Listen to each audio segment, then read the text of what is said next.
Morning, welcome to the Thurston County Board of County Commissioners Agenda Setting Work Session, Tuesday, March 30th, 2021, 9:01 a.m. My name is Ty Menser, Chair of the Board.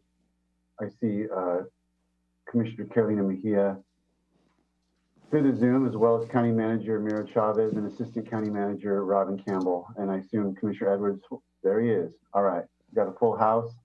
Also see our Director of Public Health and County Health Officer. Public can follow along on Thurston County YouTube channel or by conference call through the number 360-252-9020, pin 1234.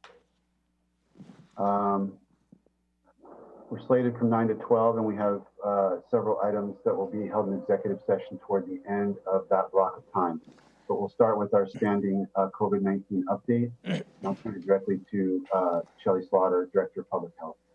Commissioner, before you start, I don't know if you noticed, but I have extended the meeting this morning onto 12:30 just to make sure there's enough time to cover all the executive sessions. Thank you. I did not catch that, so Yep. appreciate it. Thank you, Commissioner Menser, and good morning to everyone. Today is day 419 of Thurston County's COVID-19 response.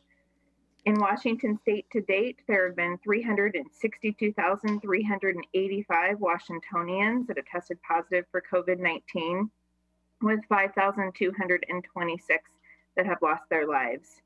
That includes 7,783 cases in Thurston County, with 76 people who have lost their lives, and unfortunately, one new death that occurred this last week. We've also had 167 new cases in the last week, which puts us at 79.8 per 100,000 over the last 2 weeks on the governor's risk assessment dashboard. We are concerned about increasing cases in Washington state and here in Thurston County. In terms of hospitalizations, 346 Thurston County residents have been hospitalized since the pandemic began.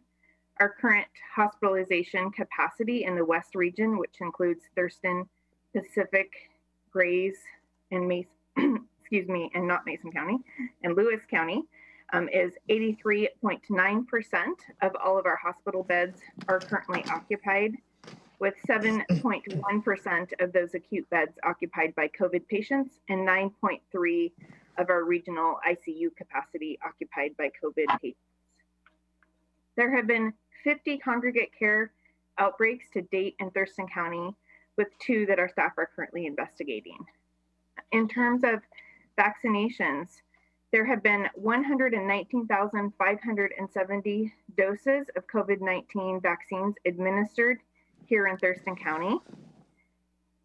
79,418 Thurston County residents have received a first dose. That's 27.69% of our adult population. And 47,970 Thurston County residents are now fully vaccinated or have received a complete dosing schedule. That's 16,708. Scratch that, 16.78% fully vaccinated in Thurston County. Here at Thurston County Public Health and Social Services, over the last week since we were last with you, 4,553 doses were administered at very successful mass vaccination clinics and our Lily Road Clinic. We were at South Puget Sound Community College, the Thurston County Fairgrounds over the weekend, as well as Lily Road over this last week. We celebrated our 10,000th dose given, with Thurston County Public Health administering 15,770 doses of vaccines to date. So we're very proud of that and very thankful to all the staff and volunteers in our community that help make our vaccine events successful. We'd like to encourage people who are interested in helping to volunteer to look at Thurston United Way of Thurston County to sign up to volunteer.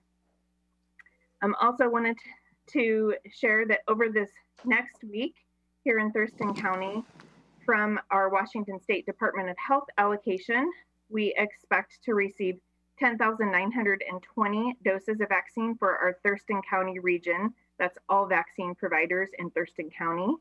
That does not include direct federal allocations. Thurston County Public Health and Social Services plans to administer 6,280 of those doses at upcoming events on 4/2, 4/3, and 4/4 at South Puget Sound Community College. We encourage people to look at Vaccine Finder at Washington State Department of Health website, as well as the Thurston County Public Health website to find out where vaccine is available and accepting appointments. And do check our website for appointments at our upcoming planned clinics. And with that, I will pause there and pass it on to our health officer, Dr. Abdelmalik, to add more. Good morning, commissioners. We have had a number of very successful vaccination events throughout the county. And we have been working with our community partners to make sure that partners that are vaccine capable and vaccine ready also have access to vaccine to also share with our Thurston County residents.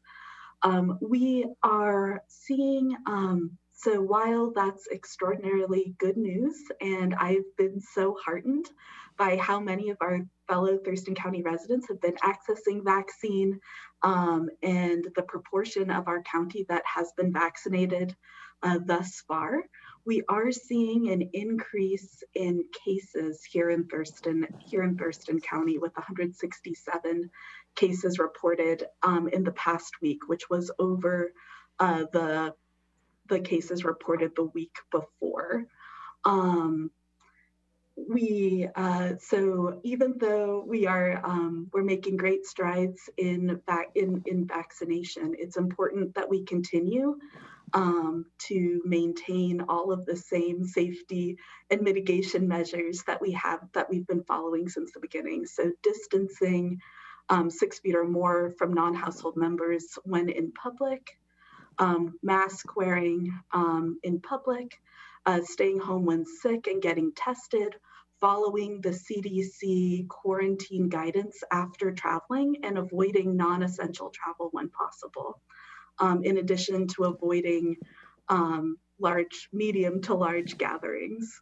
So we're starting to see the light at the end of the tunnel, but these rising case counts are a reminder that COVID-19 is still with us for at least a bit longer, and that we all need to do our part, both in preventing the spread, as well as accessing vaccine at whichever vaccine we can access the soonest while in phase.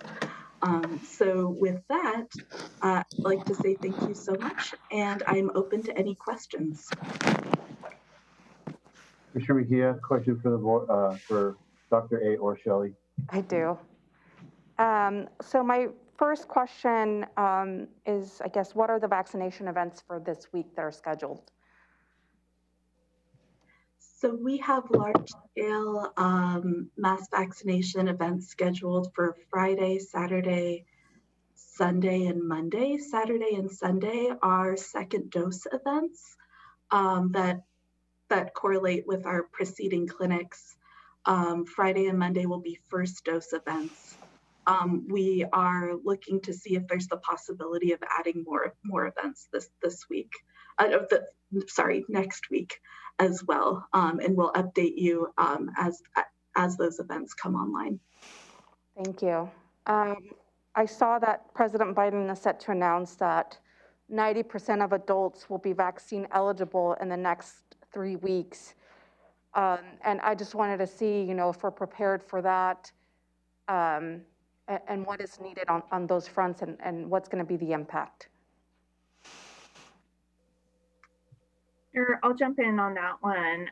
We are preparing for large scale up as more people become eligible for the vaccine. In fact, starting tomorrow, there's even more Thurston County residents and Washingtonians that are eligible for the vaccine. And we continue to see our vaccine supply increase. So we're preparing to be able to scale up our mass vaccination sites here in Thurston County at both Thurston County Fairgrounds and South Puget Sound Community College in preparation for that. And we are working with a regional incident management organization to help us prepare for that increased capacity that we expect. But we do feel that we will be prepared to be able to do that and get as many Thurston County residents as possible vaccinated after May 1st. Thank you. And then my last question is in regards to the new strain that was reported last week. And I was wondering if there are any more cases that have come up. So at this time, we are not aware of any new cases that have come up. These strains, we know that we have a variant when it gets sequenced, and that's often takes about 3 to 4 weeks once a sample is sent. Thank you. I'm done. Mr. Edwards. Yes. Do we have a vaccine yet for youth? And I don't know what the age category is that they're designating youth, but I don't know, 16 or 18. I haven't heard much about that. So Pfizer can, the EUA for Pfizer is for individuals age 16 and up. Both Moderna and Janssen, the EUA is only approved for individuals 18 and up. Both Pfizer and Moderna have announced studies looking, so there have been some studies looking at youth as young as 12. We don't have that data yet, and there's no FDA approval yet. And both Pfizer and Moderna have announced studies looking at the 6-month to 12-year age group. So while we don't have a vaccine for children and individuals under 16 yet, I'm hopeful about the outcomes of these trials. I know that Janssen is studying the safety and efficacy in children as well. I don't know the answer myself, and I don't know that you do, but when you give the percentage of the 16, 17% that have been completed, that's of our population of around 300,000, isn't it? Because we've got probably, I don't know, 50,000 people, I suppose, that are in that very young category, I suppose, somewhere in there. So really, it's a little bit deceitful to say that we're only 16% if we're really at, 30% or 27% or something.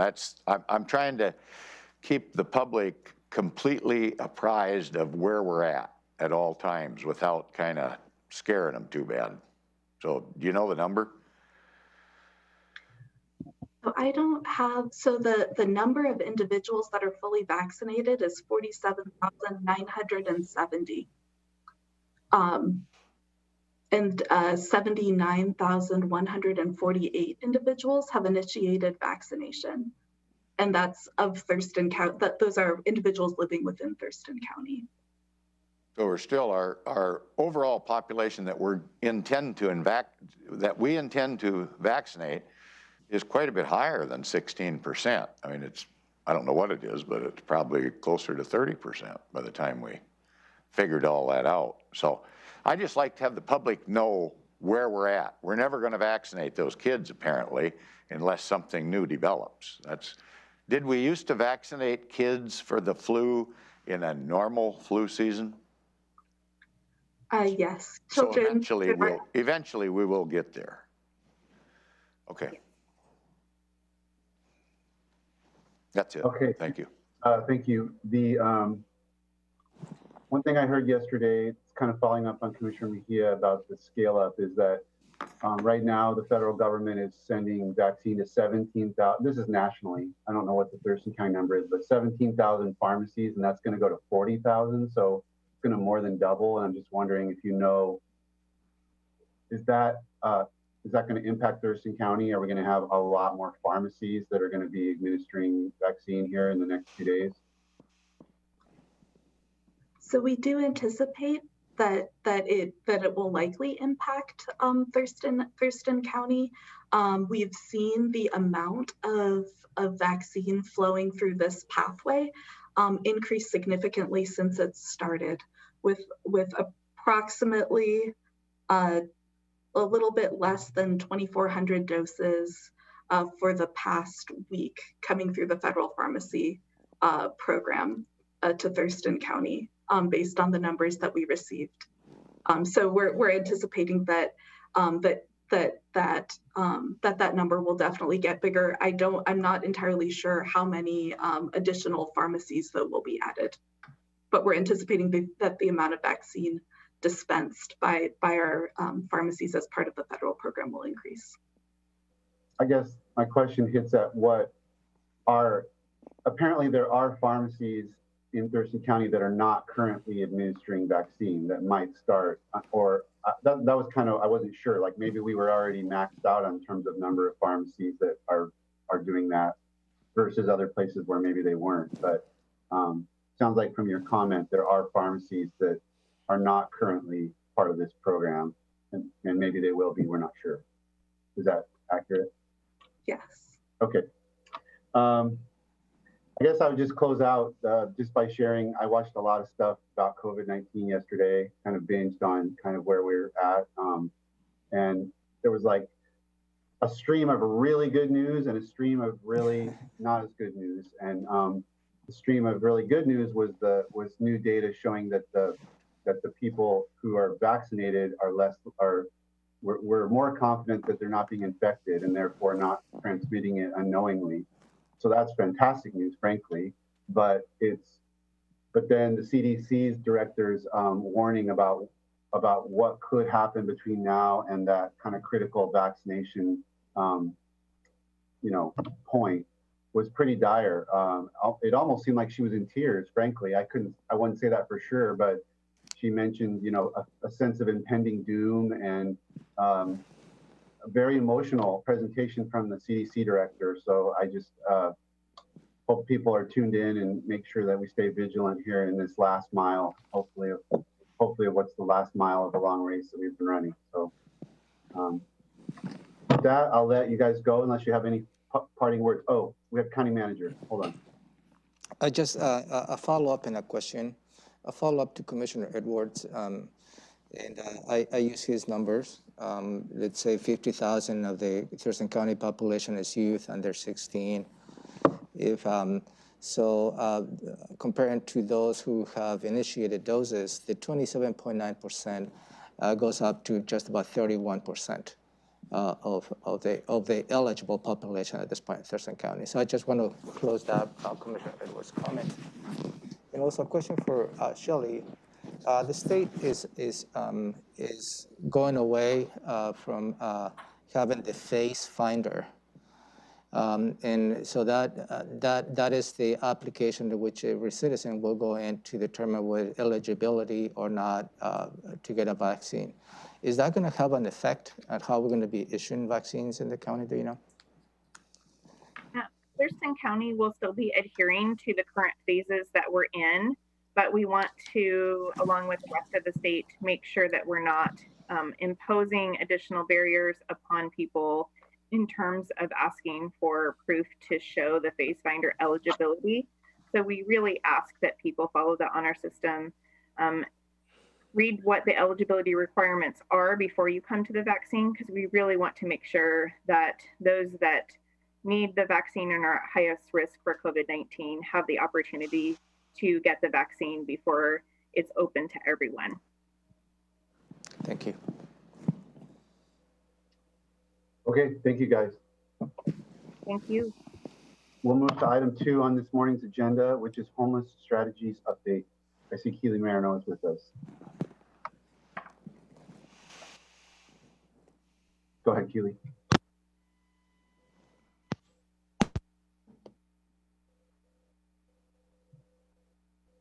Can't hear you, Kelly.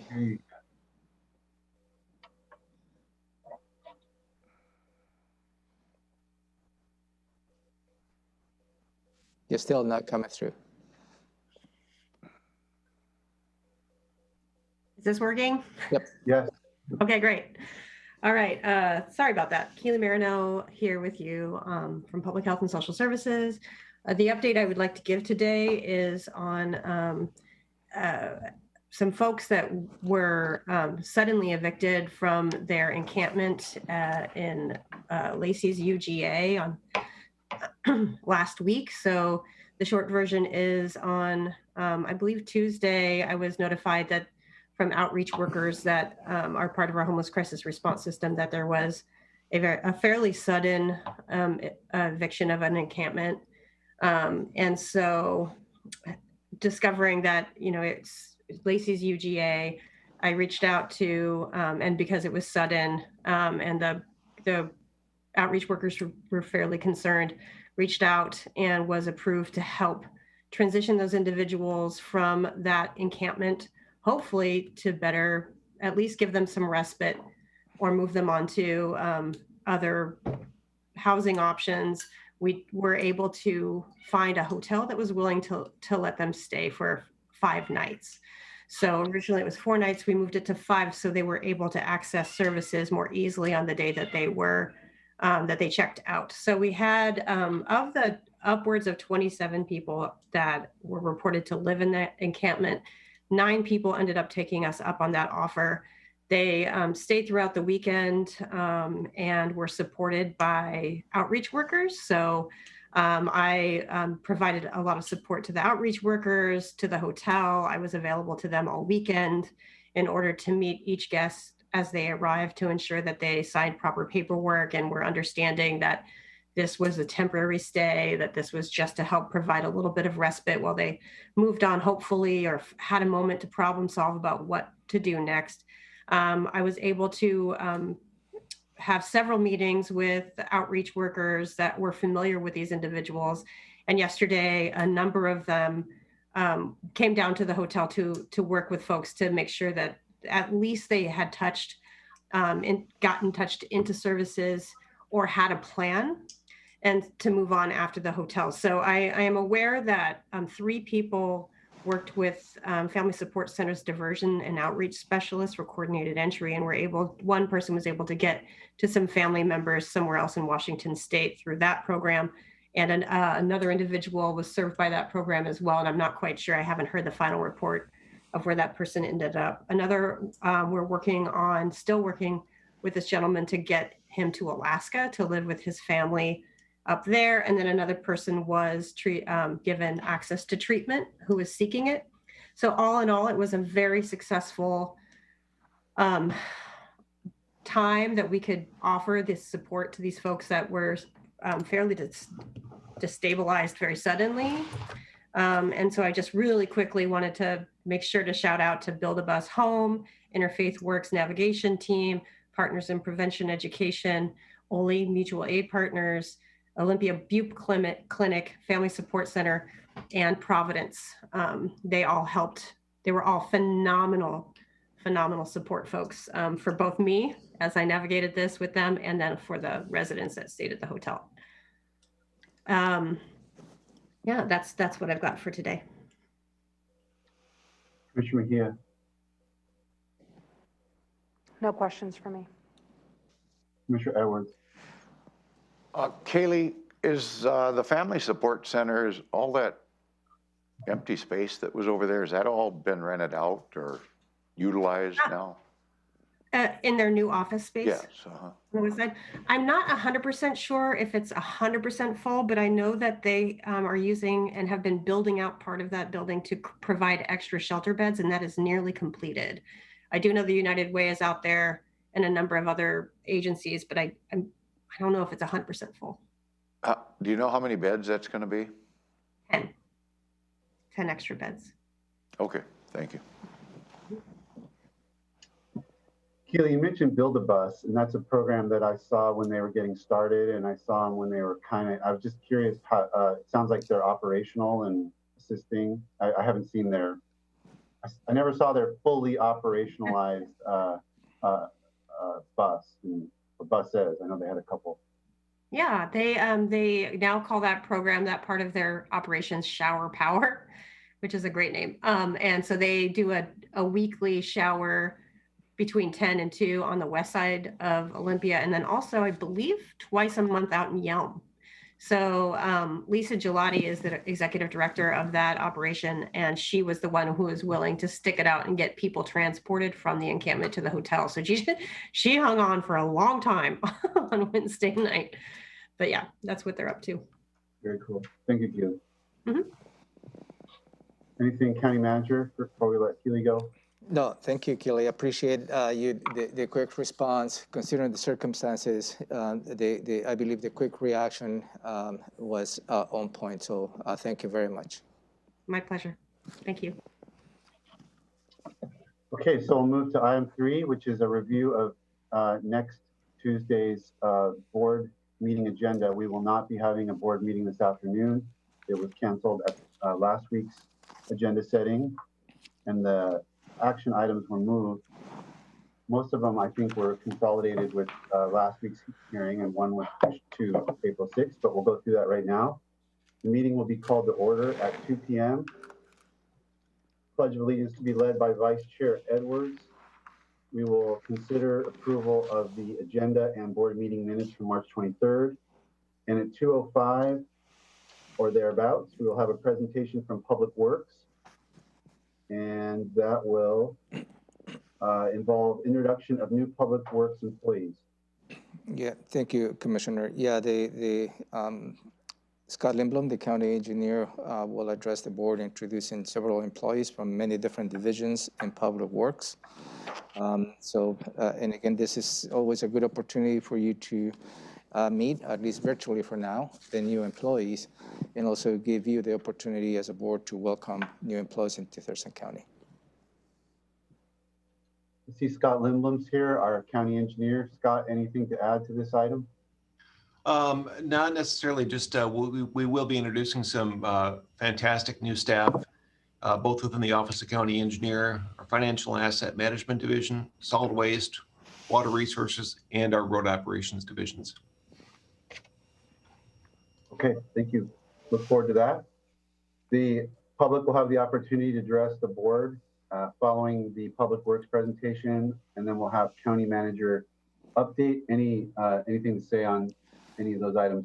Yeah, the Commissioner, the only item that I have pending was Ms. Dilworth testimony, and that is going to be addressed later on today during an executive session.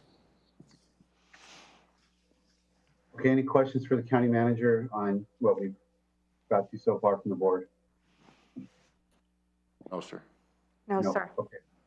Then we'll go to consent agenda 3A is transfer of ownership of K9 Arlo to K9 Arlo's handler. Thank you, Commissioners. As you're well aware, that K9 Arlo, one of K9 officers, was injured while on duty a couple of months ago. Arlo went under a couple of surgeries and currently in full recovery. However, the K9 Arlo will not be able to come back to full duty on the Sheriff's Office. So the next step, as the board has taken in the past, is for you to consider the K9 Arlos to be transferred to the sheriff deputy who was his handler. And since you need to take a formal action on this, this is for your proposal. And again, by April 6, 2021, K9 Arlo will retire from duty from the Sheriff's Office, and it will be, with your concurrence on this item, will be transferred to the Sheriff Deputy who was the handler. Questions from the board on item 3A? No, sir. No, sir. Okay, neither. We'll go to 3B. Commissioner's Office, a resolution establishing Senior Management Analyst Position 03R01549. Yeah, thank you, Commissioner. As you know, in response to the COVID-19 pandemic, the company will be receiving a significant amount of money from the federal government.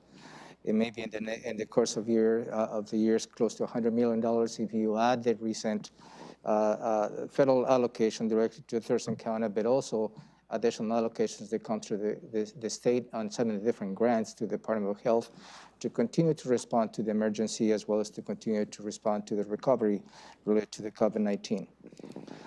This is an attempt to make sure that we build enough capacity on the financial areas of the county, in this case on their Robin Campbell, the Assistant County Managers Group, by hiring a new senior management analyst that will help us really concentrate on providing support to all the many different grants related to the COVID-19.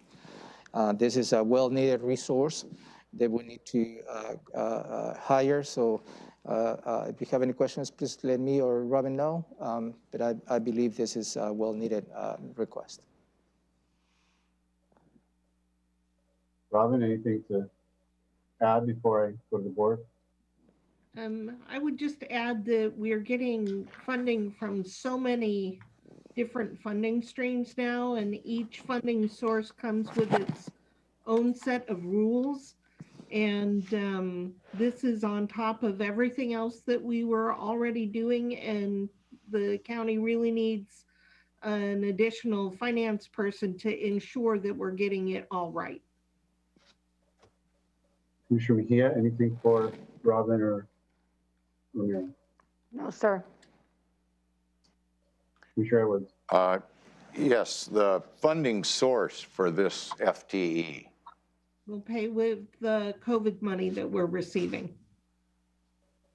And then is there an ending date on this, or at some point there is an ending date? Okay. We put an end date of January 31st, 2024. That's when the grant money from the American Rescue Act ends. Okay, thank you. Okay, say that again. What date is in there? December 31st, 2024. Okay. Would you like to add that on the recommended action, commissioners? Well, it would look better if it was on there, just because it does explain what we're doing. Yeah, we'll add that on the motion just to be clear. Thank you. Yeah, I agree with that. Thank you. Okay. Then items 3D, C, and D are 2 sets of voucher lists. Any questions from the board regarding any of the items there? No, sir.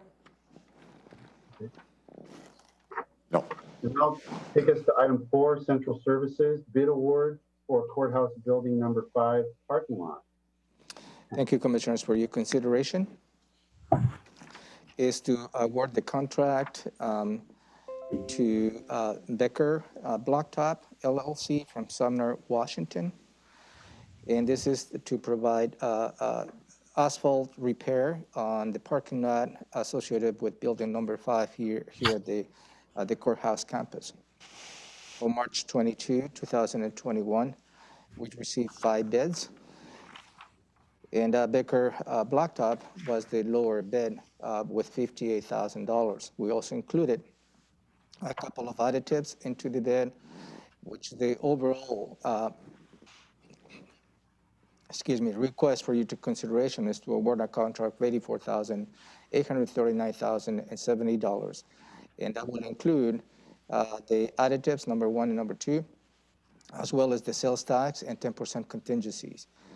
The funding will be provided by Central Services Building Reserves, which is already part of the budget. And Mariusz is here to answer any questions related to this proposal.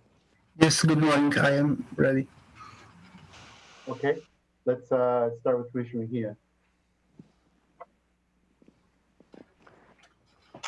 Yes, I have a question in regards to what area are they fixing exactly, or what's being done?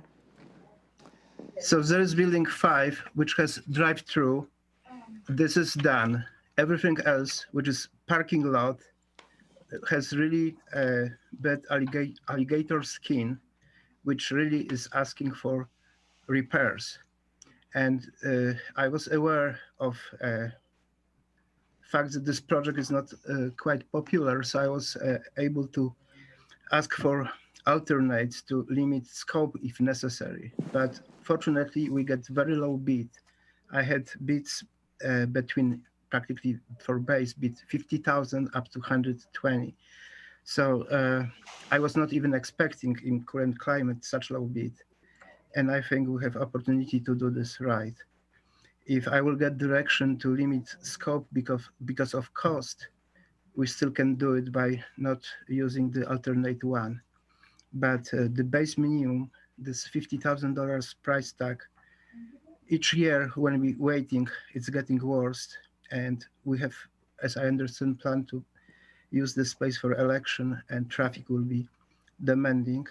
And this is what I'm hoping we'll do.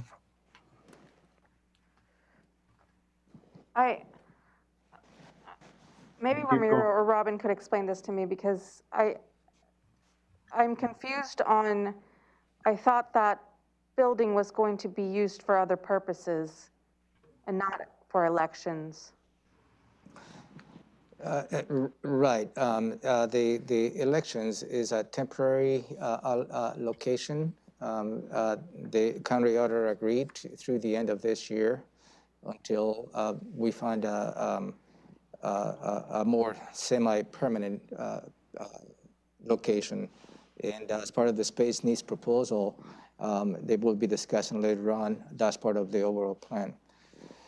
Whether they, but also Building 5 is part of the overall space needs, and the repair of the parking lot and the driveway is needed really for now, or whomever is going to be eventually occupying the building number 5. And that's really the conversation that we had for at least for a year, as I recall, in this particular item. The need is there. The need is for to overlay the parking lot and the drive-through, because this building has 2 entrances to the building from the streets. Commissioner, this item was subject to quite a bit of robust conversation over the last year, just to catch you up. And I'm not really clear what the additive 1 and additive 2 means. I think, does that connect to what Mariusz was talking about, about options that the board has, or what? I can explain this quite quick. Okay. The base bid is the worst case scenario, which is the traffic area leading to parking spaces. This has really wear and this alligator skin, which is crying for help. The parking spots, because it's less traffic there, are a little better, even there is, of course, stains from oil, and this is eroding asphalt. But if there is need, we could limit scope to this alligator skin area and hold on spaces, parking spaces. But from civil engineer point of view, this is not practical, because you don't want to create separations in asphalt. We already did this because we had to go in hurry and pave the drive-through area for credit union. So now we have this set of patches. So the best thing is to take care of everything in once, especially as I have such low bid. But if you will decide to keep those alternates separate, the last alternate is only striping, which is really held separately because of potential users. We can stripe differently the parking spaces. If there is change in use of the space, we can always adjust the spacing. But and this is something I'm holding separately. But the basic thing is to take care of this base bid area. And if you will allow me to finish the whole parking, fantastic, I can do it. And is the $84,000 cover this entirety of the parking lot? This is total with taxation and with contingency of 10%. So if I'm lucky, I can deliver for less than $84,000 for everything. Okay. Commissioner Edwards. Yes, sir. I don't want my comments to be misconstrued as not recognizing the hard work that staff has done and trying to get the best bang for the buck for the taxpayers of Thurston County. But my problem is that we're not exactly sure what we're going to do yet. And that is my concern, whether it's, we're talking about a potential building in downtown Olympia, or down on Pacific Avenue, I guess, to be utilized. We're talking about some moves with other building activity. I'm just not willing to vote for this proposal at this point in time, mainly because there's some unknowns out there as to what's going to happen in the immediate future. So that is my concern about that whole thing. I don't know. I'd hate to finish the paving on that and then tear the building down. I don't know that that's going to happen, but I don't know that it's not going to happen. And we really haven't got it all figured out as to the whole county complex, how we're moving forward. And that's where I'm at it. That's my only concern. I want to compliment staff for getting the best deal they could put together under those adverse conditions, even though I don't support that. I still think they did a good job. Thank you.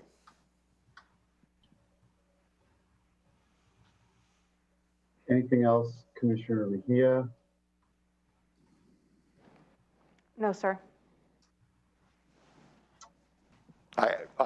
Chair, could I ask one other question, please? Absolutely.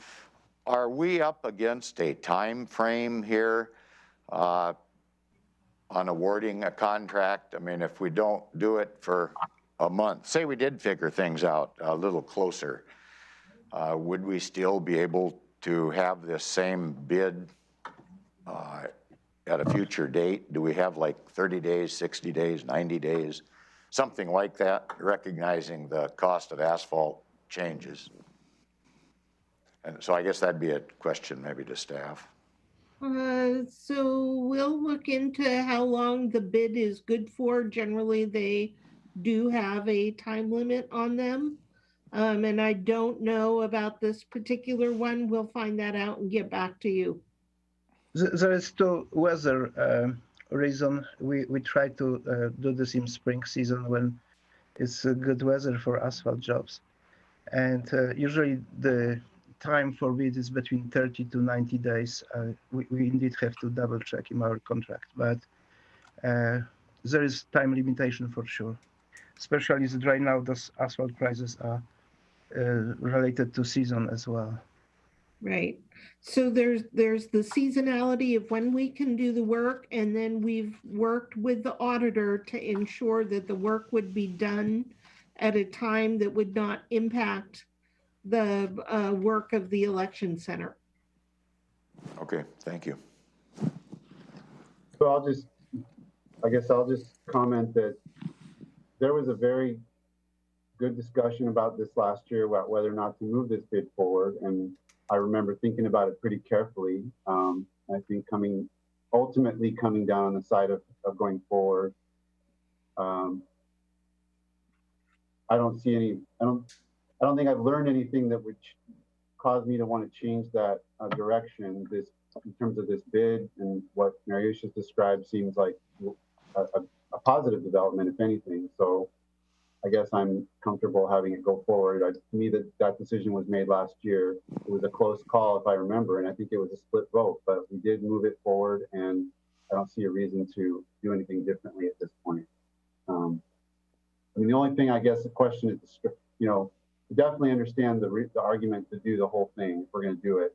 The striping, I don't know how expensive that part is. I guess it's conceivable that choices the board makes might affect that component of it, but I'm not sure. I don't actually see what we would be doing that would change the need for, to do the parking spaces differently. But County Manager, did I see your hand?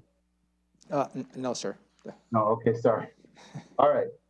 Well, Commissioner Mejia, I guess we need to hear from you in terms of if you're comfortable having this item on next week's agenda. Or if you want to think about it or learn more about it, and we can revisit it next Tuesday too. Yeah, so I'm still gonna look. I'm gonna look more into this issue. I've already marked it, and I have a meeting with Ramiro this week, so we'll probably discuss it. and I'll let him know at that time if I'm comfortable with this moving forward or not, and I'll bring it up at the next Tuesday meeting. Okay, so we'll keep it on. Sounds like we have a direction to keep this on for next Tuesday's review, and then there might be a change of direction at that point. Could I make one more comment, sir? Yes, sir. I guess I'd like to see the money spent on the courthouse proper if I had a choice. I'll just put it that way. We have a lot of projects here to do, so. Anyway, that's it. Now, I do want to compliment staff for the good job. Thank you. Thank you, Mayor. See you next Thank week. you. Thank you very much. Okay, so let's move to item 5, community planning and economic development, official dockets of comprehensive plan and development code amendments for 2020, 2021. And I see Maya's. Yeah, thank you, Commissioners. Under the Growth Management Act, which is actually W36.78.470, Thurston County maintains 2 dockets. One is for the comprehensive plan, and the other is for the development regulations, is what we call the development code docket. In April 28, 2020, the Board of County Commissioners approved the official dockets for both the comprehensive plan docket as well as the development code docket for 2020 and 2021. Applications continue to be received and will receive up to the deadline, as you may be aware, until November 15, before the board can consider any additions, revisions to the upcoming year. So by November 15, 2020, the county received 4 applications, 3 citizen-generated applications and 1 board initiative. On February 28th, 2021, the Board of County Commissioners reviewed the status of the existing official docket items and the 4 new proposals that we have received. At that point, the board provided direction to include 2 items. One is the Beaver Creek on the comprehensive plan docket, and the other one was the emergency housing ordinance on the development code docket. That direction triggered a 20-day comment period for this interim review of both dockets. So the board solicited public comments from February 26th through March 19, and the staff provided a feedback to the board on all the comments received on March 24, 2001. During that work session, the board provided directions to bring this item for a formal action on this Tuesday, which includes item the Beaver Creek land use amendment and the emergency housing ordinance. And this is the item for your consideration next week. Maya Tipol, she's managing both dockets and is available to answer any questions that you may have, or adding any additional information that perhaps that I missed on my brief remarks. That was good. Thank you, County Manager. Commissioner Mejia, any questions for Maya or comments? No questions. Thank you. Commissioner Edwards? Yes, sir.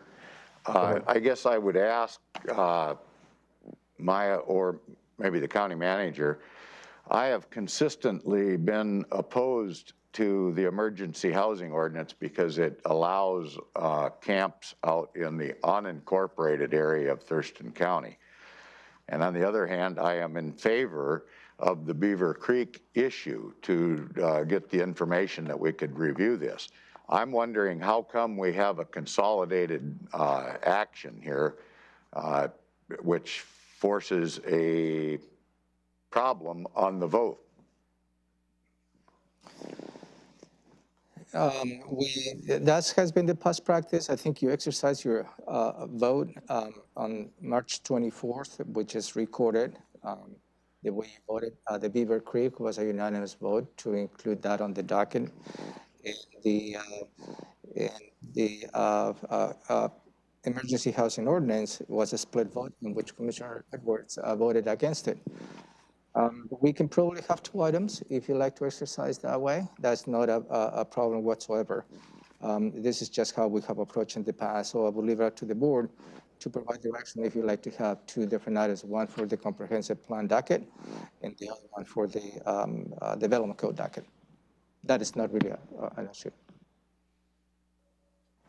That is what my preference would be, keep me from having to abstain on this particular issue or vote against it. Is that okay with you, Commissioner Mejia? Sure. I mean, I don't see a problem with it, but if that's what makes Commissioner Edwards comfortable, I'm okay with it. It's complicated sometimes. I didn't get the luxury of that with the comprehensive plan last year because there's a different legal set of considerations that doesn't allow those to be separated. So I was forced to vote against a combined proposal, many of the elements of which I supported.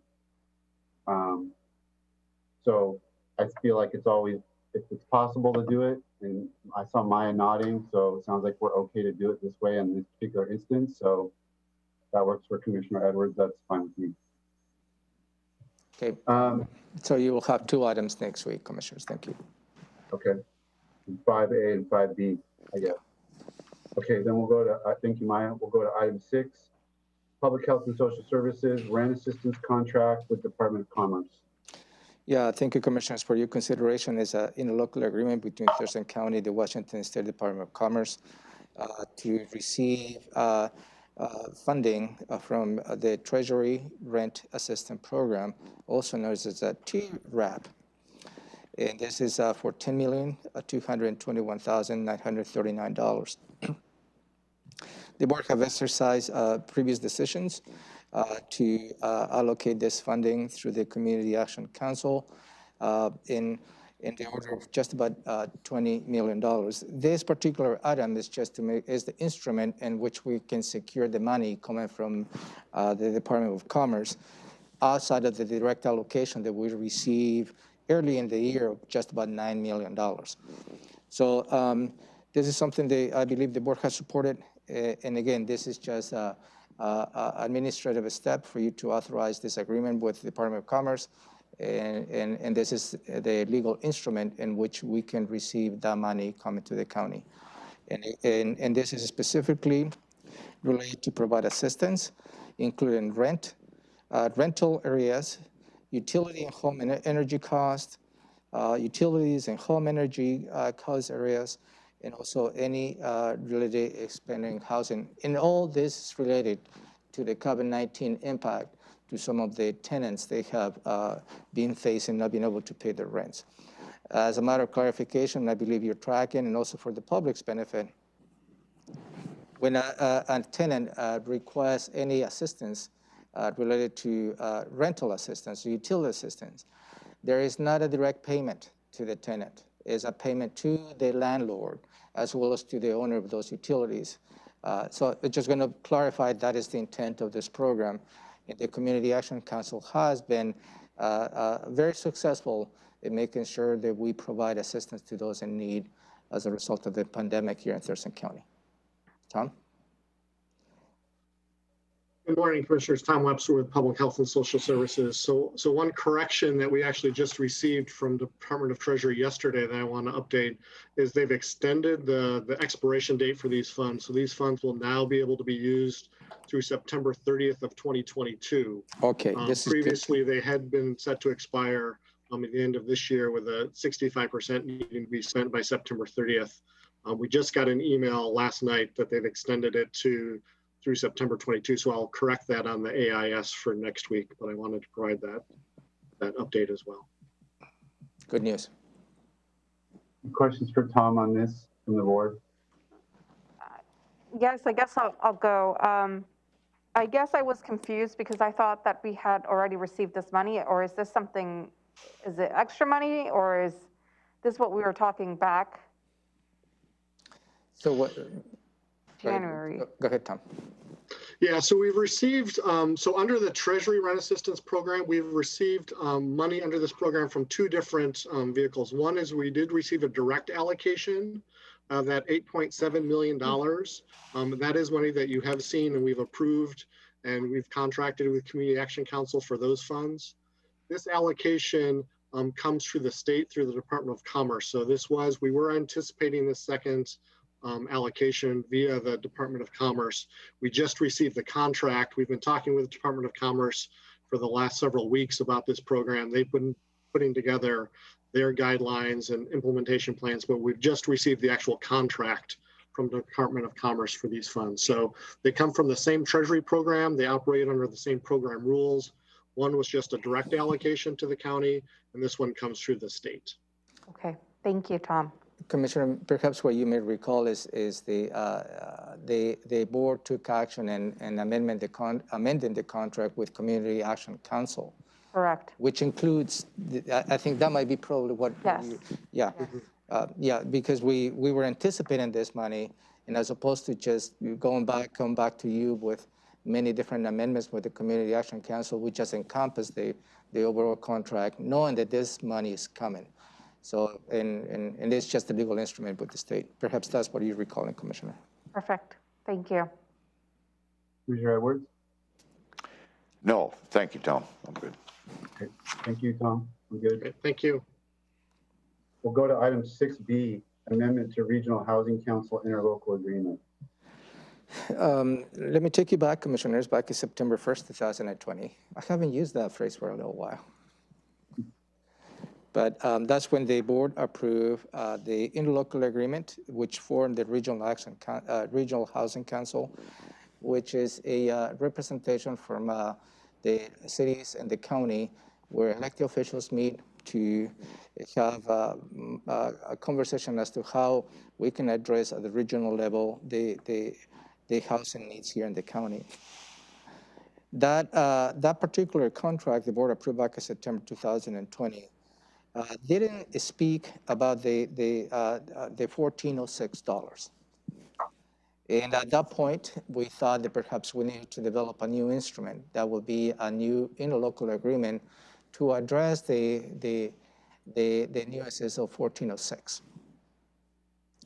Through that proposal, the attorneys for the jurisdictions decided that perhaps the best way to do will be to amend the existing contract just to have a single instrument, so we don't have two floating documents. So this amendment for you is really related how the $1,406 will be spent. As you may recall, when the board passed the resolution taking advantage of the $1,406, which is taking a portion of the state sales tax, that is not an increase in sales tax, taking a portion of the sales tax that goes to the state into the county. On the resolution, the board made a commitment that those funds will be allocated for a regional project, and that is the intent. And also, so the amendment, what it does is really combines all that strategy for all the jurisdictions. So the amendment is pretty simple, at least from my perspective, is where the Regional Housing Council will make recommendations using $1,406 per project to fund a particular project. Each of the RC, the Regional Housing Council member jurisdictions, or the cities, then will take an action confirming that particular project, and that recommendation will eventually come for a final action by the Board of County Commissioners.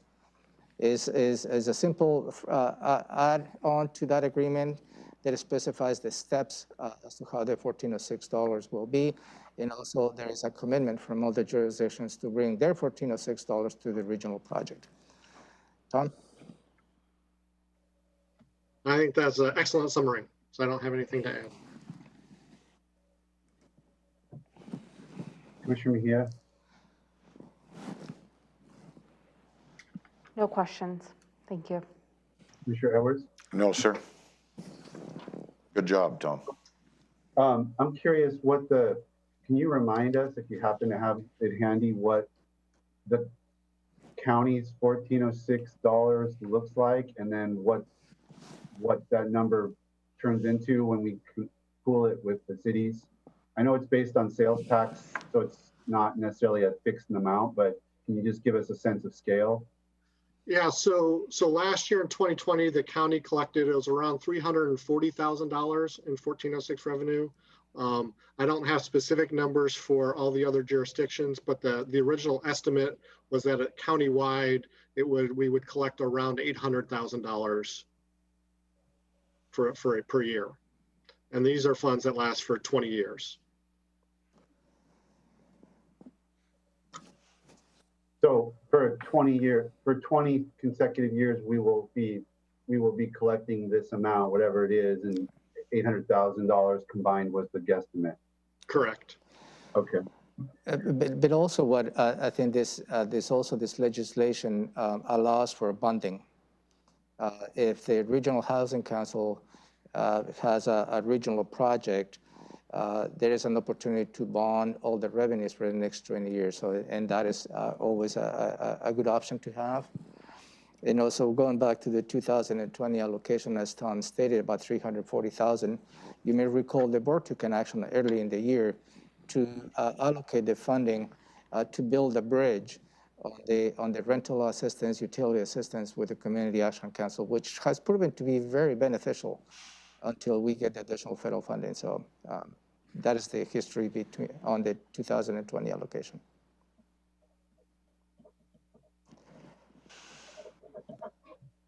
Okay, thank you, Ramiro. Yes, for that reminder. I do remember, and thank you, Tom. Thank you.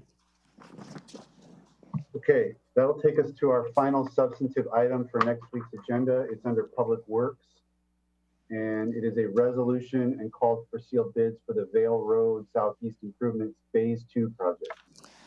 Yeah, Commissioners, for your considerations to authorize the county engineer to secure bids for the construction of Vale Road. That will be from 138th Avenue Southeast to 153rd Avenue Southeast. This project will widen the existing lanes, which is currently at 10-foot lanes, and also will be providing shoulders and improve safety along this corridor. Marcus Storbeck from Public Works is here to elaborate on this item and answer any questions the commissioners may have. Yeah, good morning. My name is Marcus Storbeck, Thurston County Public Works Civil Engineer. The only thing I would add to the county manager's description is that this specific project will be tying into previously done projects that widen the corridor along Vale Road. So we're going to be tying into work previously done. This is phase 2. So this is the final phase in the current proposed improvements along Vale Road for now. And also we do have a grant from the County Road Administration Board, is that right? Correct, yeah, $1.7 million from the Twrap program, and that's the County Road Administration Board Rural Arterial Program. And the construction estimate is right now at $2 million, so the remaining $300,000 will be coming from the County Road Fund. Great, thanks, Marcus. Questions on this, Commissioner Mejia?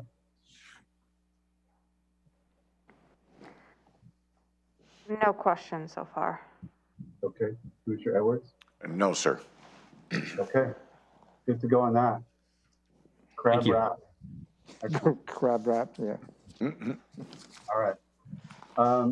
That takes us to the end of the agenda for next week. We have our standing items, reports from the commissioners, and so we will move to item 4 on this morning's agenda, proclamations and awards. Good morning, Amy Davis, clerk for the board. There are no proclamations for review. Okay, easy enough. Then let's go to item 5, advisory boards and commissions. We've received an application for reappointment from John Graver for the Board of Equalization. His term expired on March 1st this year, and while he continues to serve until reappointment or a successor is appointed, we wish to receive direction this morning if possible. A note from Ruth Elder is that a full complement of well-qualified members is essential to the continued delivery of quality services to taxpayers. So if there are no concerns, we can move forward with his formal reappointment next week. We've also received an application for reappointment from Wakita McClure for the Agricultural Advisory Committee. The committee has reviewed her application and has no objections. And so we can circle back on this next week for a chance to review. Also included in your packet is a letter and application I received from Robert Grego Though he did not apply for any specific board or commission, I wanted to provide you with this information, and we will keep his application on file.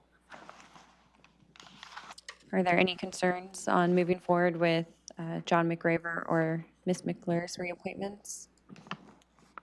I do have a question, sir. Go ahead, Commissioner. Is that a fill-in position? For the Board of Equalization? Yes. No. He currently sits, his term expired March 1st. It's reappointment. And he's currently on the board right now? Yes, he just continues to serve until he's formally reappointed. Who's sitting on the board right now? The full board? I can pull up the roster. Pardon? I can pull up the roster. Oh, that's okay. I have no problems. I was just trying to figure out, it seems like we had some folks that were scheduled to continue on as temps in case there was any shortage. That's all. That's what I was wondering. No, I have no concerns with Mr. Graver. No, and nor the other ones. Thank you. Okay, so the only direction Amy needs is to proceed with the reappointment on Board of Equalization, and 3 thumbs up there. I heard Commissioner Edwards was okay. Yeah. Commissioner Mejia, okay with that? Yeah. Okay, so we can include that one, and then the board can look at the other applicants in the next week or 2. So you want to hold the Agricultural Advisory Committee reappointment? Yeah. Okay. Let's let the board look at that. Okay, we'll bring that item for your consideration again next week. There's no, I mean, just to nail it down, Amy, there's no other applicants for the open seat. Well, I say open, I know there's somebody asking for reappointment, but I assume her term is up, which is why she's asking for reappointment. Are there any other applicants for that seat? No, there have not been. Okay. Okay, then we can move on to PIO check-in.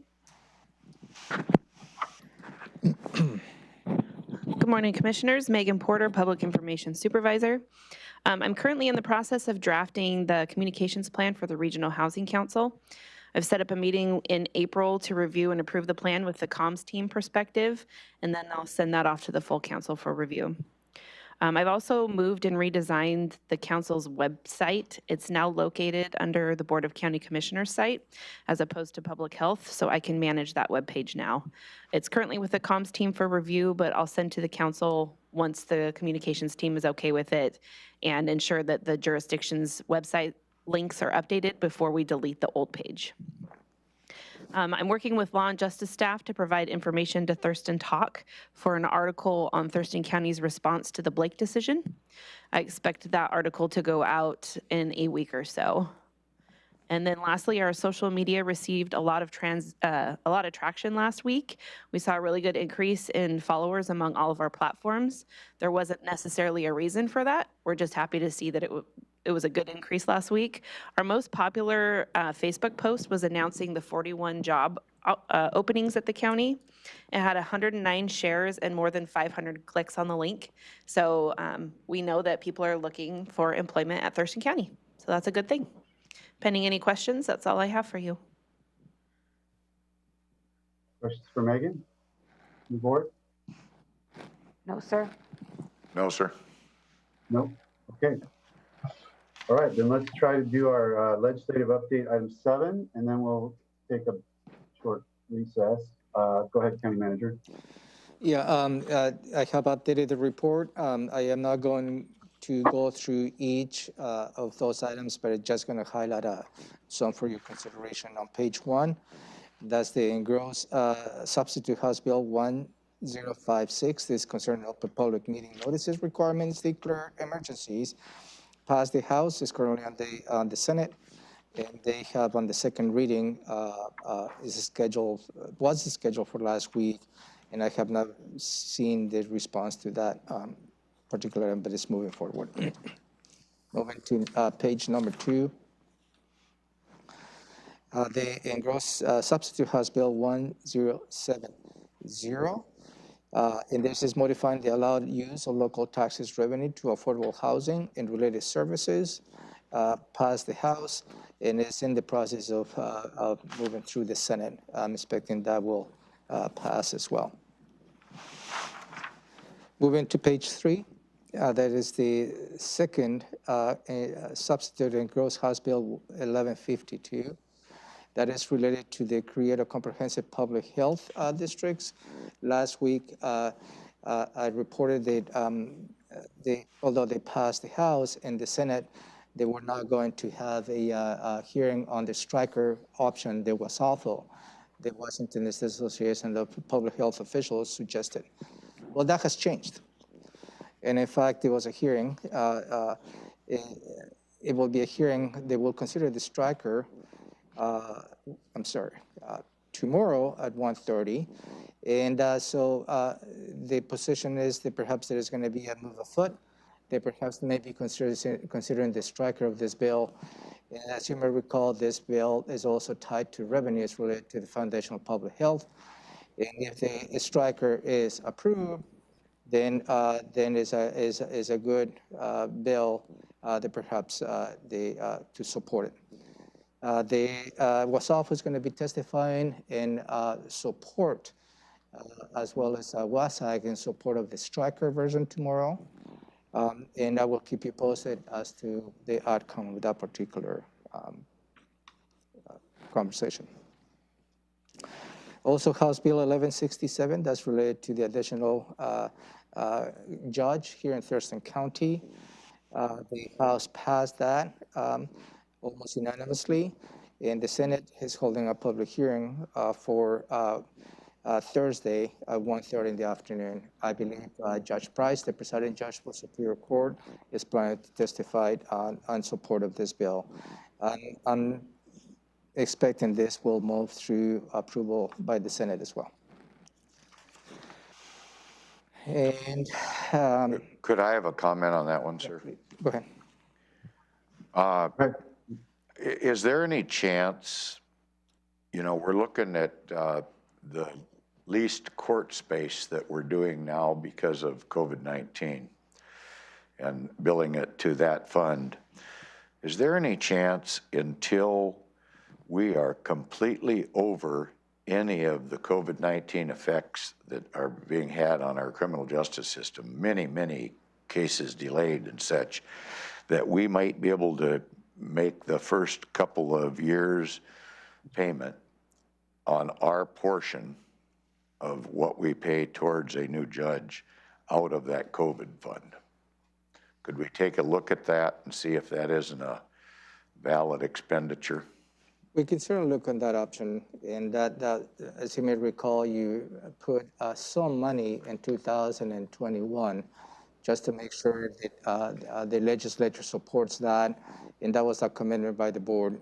Moving into 2022, certainly that will be an option as to how the board may consider using some of the money. We'll have to see how the new guidance from the Department of Treasury comes to see if that is an eligible item. But certainly we'll be exploring every single opportunity to spend the additional money. Yeah. Thank you.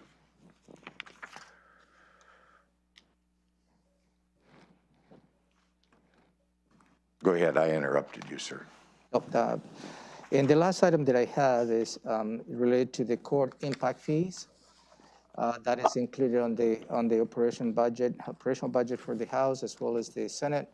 So we'll continue to track just to make sure that continues on and is part of the budget approval. And final budget reconciliation between the House and the Senate. And Deborah Manguia is on point just to make sure all the local legislators are making sure they keep an eye that this item is not removed from the base budget. That's all the updates that I have for you today on that. Any questions on the legislative update from the board on any bill not addressed or addressed? No, sir. Okay. Okay, it's 10:16. I know the next item may require some extended discussion. I think it's a good time to take a break and reconvene at 10:30. Thank you, sir.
In 3, 2, 1, go ahead.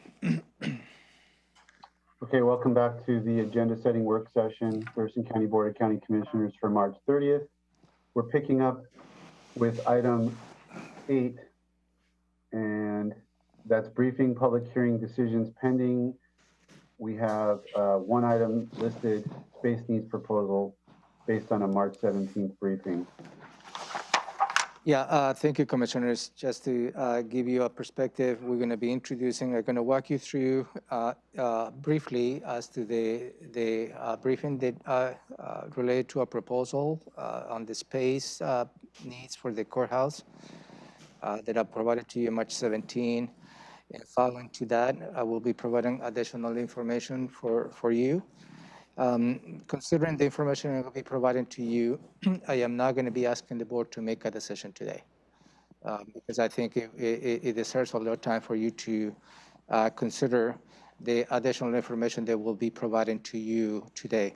So I didn't feel that it was right to put you in the spot today since we received information from the owner of the building related to the lease payments, and we have worked on providing you with a financial plan, which is coming up. So in brief, the March 17 briefing, including a proposal to the board to start addressing the current space needs that we have here in the courthouse. The proposal included a vacant building that is currently located at 3000 Pacific Avenue. And this building is currently is available and has 90,000 square feet. It's in the process of being refurbished inside and also provides an opportunity, at least from the property owner, to custom-made tenant improvements to suit the needs of the potential tenant. The proposal that I provided to you was to move on the first floor of this 3000 Pacific Avenue, the assessor, the treasurer, the other community plan and economic development, both public health and public health related to permitting, as well as the Office of County Commissioners. That will be all the functions that was currently in Building 1 of the courthouse. And also that includes the administrative support on the second floor of the 3000 Pacific Avenue. And again, I included some of the schematics of that plan on your packet this morning. So in gist is moving all the offices they currently have occupied in Building 1 of the courthouse. Also, we move human resources, HR, and financial services. They are currently occupying Building 4 of the courthouse, which is just across the street. At that point, all the different domino effects becomes to play. So the proposal included to move the clerk's office as well as the prosecuting attorney out of Building 2 and move the clerk's office into floor 1 of Building 1. It also provides the opportunity for the prosecuting attorneys to consolidate their criminal civil division. Right now, the civil division is located on Building 5, second floor. So coming into the first floor of Building 1, consolidating the prosecuting attorney's office. Also, pretrial services is currently located on the first floor of Building 4, and the proposal is to bring pretrial services to the first floor of Building 1 here at the courthouse. So the result of that, building number 2 become Superior Court building, where Superior Court will have a space to utilize and meet the needs of the ever-increasing space constraints they have. Moving on to Building 3. On Building 3 is where we're currently located, District Court and the Sheriff's Office, portions of the field operations. The proposal is to move the Sheriff's Office out of Building 3 And the building 3 will become the district court building, which allows to expand on their needs, space needs. So going back to building 4, we'll move the public defense out of building 6 to the second floor of building 4. And also we move drug court that is currently on a leased space across the street into a county-owned space, which will be located on first floor of building 4. Also on that particular proposal in building 4, on the first floor, we're allowed to expand the resource hub that is currently under development on first floor of building 4. So that leaves building 5 and building 6 vacant. And the proposal is to move the sheriff's office into building 5 and building 6, which that allows us to move the operations that they currently have in the Tumwater area and consolidate all that operations within those 2 buildings. There's another piece that needs to be addressed with the sheriff's office, and that will be funding space allocation for a warehouse where they can store their vehicles, and that has to be part of the overall plan. So that was in gist of the overall moving pieces of the plan that I proposed to the board on March 17th. I believe there was a lot of questions, but I will stop here before I move on, just to see if the board has any additional questions before I take the next steps on my briefing. Commissioner Mejia. Thank you. I do have a question. One question while talking about this plan that came up was in regards to a jury room. And the question came up if the meeting space 152, would that just become a jury meeting room, or would that move to building 2? That is a good question. At this point, on the proposed moving pieces that I highlighted on first floor of building 1, there is additional space left on building 1 that either that can remain at the jury room as a resource to both a district court and superior court, or they can probably see if there is room in building 2 to have a jury room. That is some of the options. So, and again, I believe there is room to explore either option on this proposal. Thank you.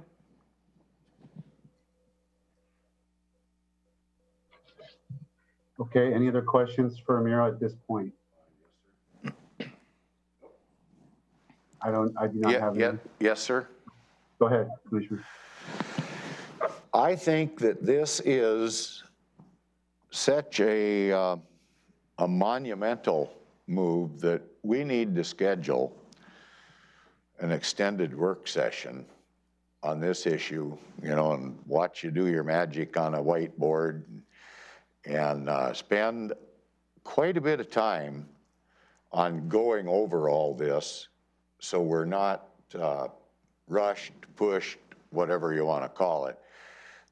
This is quite a big deal, and we're not there yet. I don't think that we have a complete good understanding of the campus here, what those changes will be, going to a new campus, being remotely set up. I understand that we're trying to get some things done. I just don't think that we're quite ready. I kind of look like this is, we're living in a house that we haven't taken very good care of, and we've found another house that's pretty darn nice, and I'm just not sure everything is gonna fit and that we're gonna have adequate market for the utilizing the building we move out of and what we move into, and then we talk about parking and the location and a lot of things that are going on. And I appreciate you saying not wanting a decision today. I think that's great, but I just think we need to have a more extended work session on this particular issue before we make any decisions. That's where I'm at. Thank you.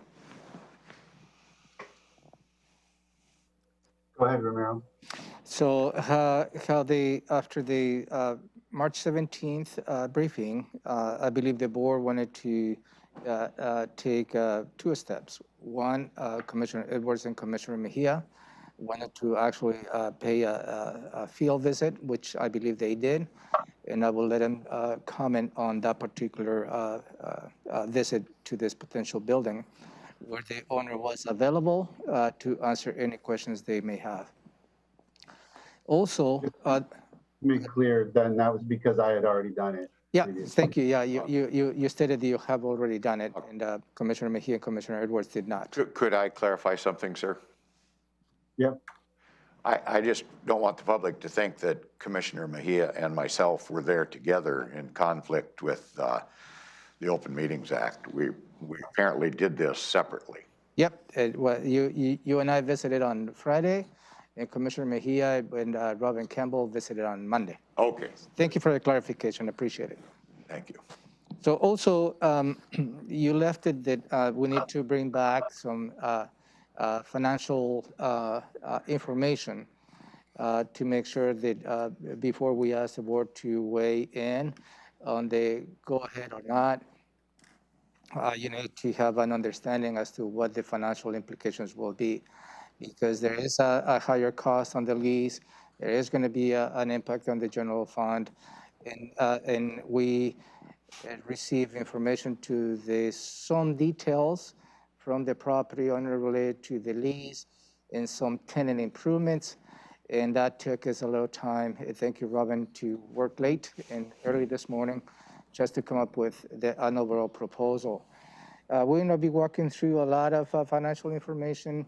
We'll pause along the way just to make sure you have any questions. But again, I'm not expecting you to make a decision today. However, I will bring this item maybe either this Thursday during Commissioners check-in or maybe next Tuesday. And I appreciate the thought that Commissioner Edwards stated that we don't want to rush into this. Obviously, this is a high-level plan. The constraint on all this is the availability of the 3,000 building. And the owner would like to see whether the county is interested on this building or not before he seeks other options. So that's the only element of asking the board to provide a direction on the plan itself. And so I will pause there. And I'm going to move into the next part of the packet that we included this morning, which has a lot of numbers. And this is related to the rent lease TI improvements. And the larger sheets will explain some of the financial strategies that we're planning to propose before you. So at this point, I would give the floor to Robin to walk you through the financial strategy to support this plan. Chair, could I make one comment, please? Yes, sir.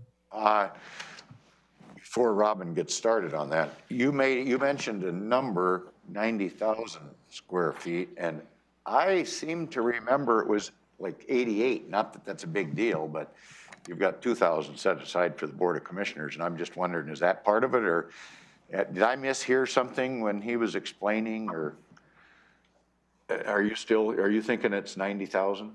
Yeah, that's the information that we have received that is available on their current advertisement and website. Okay. Okay, thank you. I'm going to go ahead and share my screen so that others can see what I'm talking about.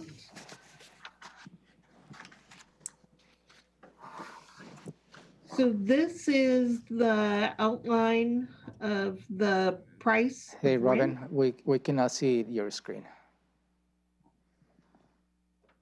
Good grief.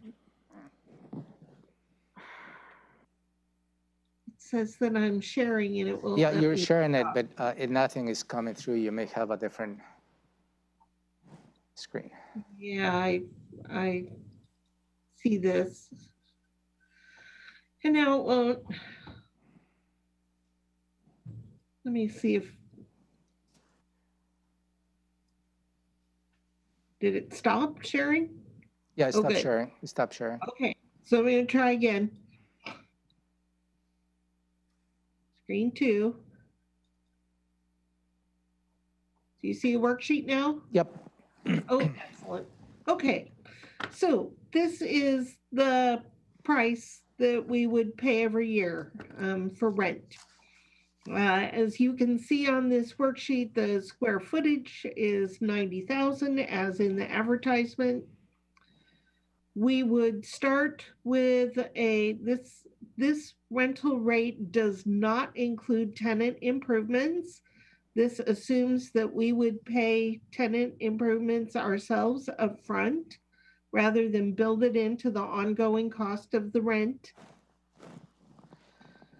Given that understanding, our rent in 2022 would be $17.50 per square foot and goes up 50 cents a year in every year thereafter. We're assuming a 7-year lease. NNN is tenant costs. And that's where, in addition to the base rent, a tenant pays for things like property tax, utilities, and other tenant-generated expenses, maintenance, any changes to the building over time. Those are estimated based on current market conditions and start out at $8.50 per square foot and increased on an inflation factor, giving us the total per square foot cost in 2022. That would be $26 per square foot, giving us annual total rent in 2022 of $2,340,000. And based on current square footage use, general fund would be approximately 62% of that, or $1,450,800. So that's the way to read this worksheet. And you see that calculation for each year going up each year. The total amount that we would pay over the course of 7 years is just under 11.1 million. The annual average cost, rounded up, is $1.6 million per year. Any questions about the price of rent?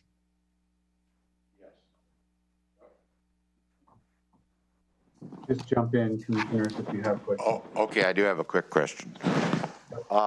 You mentioned property tax is included in this rental rate that gets adjusted. I think that was in the 850 area.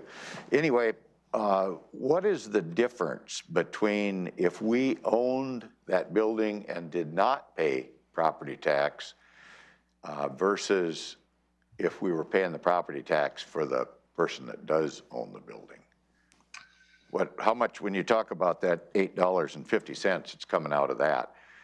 How much would that be less if we were not paying property tax? I don't know. Does that make sense? Am I making sense with that question? Not really, no. Okay, I'm trying to compare if we owned the building. So yeah, I think I get where Commissioner Edwards is coming from. And please correct me if I'm wrong. I think it's how much property taxes would we pay if we own the building versus how much we're paying and leasing the building. Yeah. So well, we can kind of, that's about right. The taxes for the building, property taxes are a public record. We can look that up. However, this building is not for sale.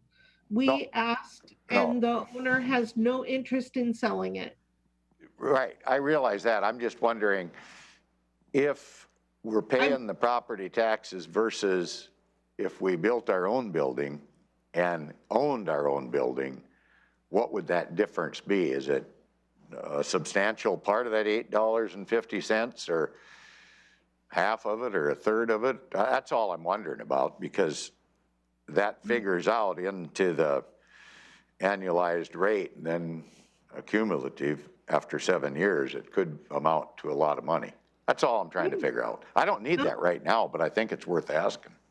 Right. I would say that we would save no part of that $8.50 because those are all tenant generated costs. It's not only property tax, it's also maintenance, utilities, janitorial, what have you. We will pay that no matter where we're at, in our own building or elsewhere. The difference if we built our own building is instead of paying rent, we would be paying on a bond. So we could certainly attempt to calculate what a bond payment would be if we were to build. We'd have to estimate the price of building a building. There would be many calculations to attempt to get an apple-to-apple comparison. Okay, I mean, I don't need an exact number. I just wondered, is it 10%? Is it 4%? Is it 25%? I don't know. I just asked the question. Sure. Okay. Okay, that's it. Thank you. Anything else before I move on to a financial plan that assumes renting this building? Go ahead, Robin. All right, thank you. Let's see if I can't just get this to come up on the same screen. So this is a rough what if scenario in the general fund. And I made some assumptions to try to calculate fund balance going out to 2030.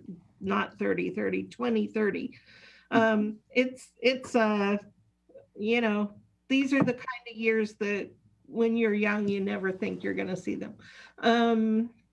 So we start with property tax. And before I go there, I'm going to say I focused on 3 things for this projection because there are 3 major components that drive our general fund. On the revenue side, property tax and sales tax are the 2 big drivers. And on the expenditures, it's personnel costs. That's the big driver. So I tried to do some future adjustments for what will we collect in revenue with growth in property and sales tax. I assumed, given our budget this year, it's $44 million, and we will most likely collect just a little less than that amount. And in every year thereafter, I assumed 3% growth. That's 1% for the levy increase that the board may do councilmatically, and I assume 2% increase in the levy due to new construction.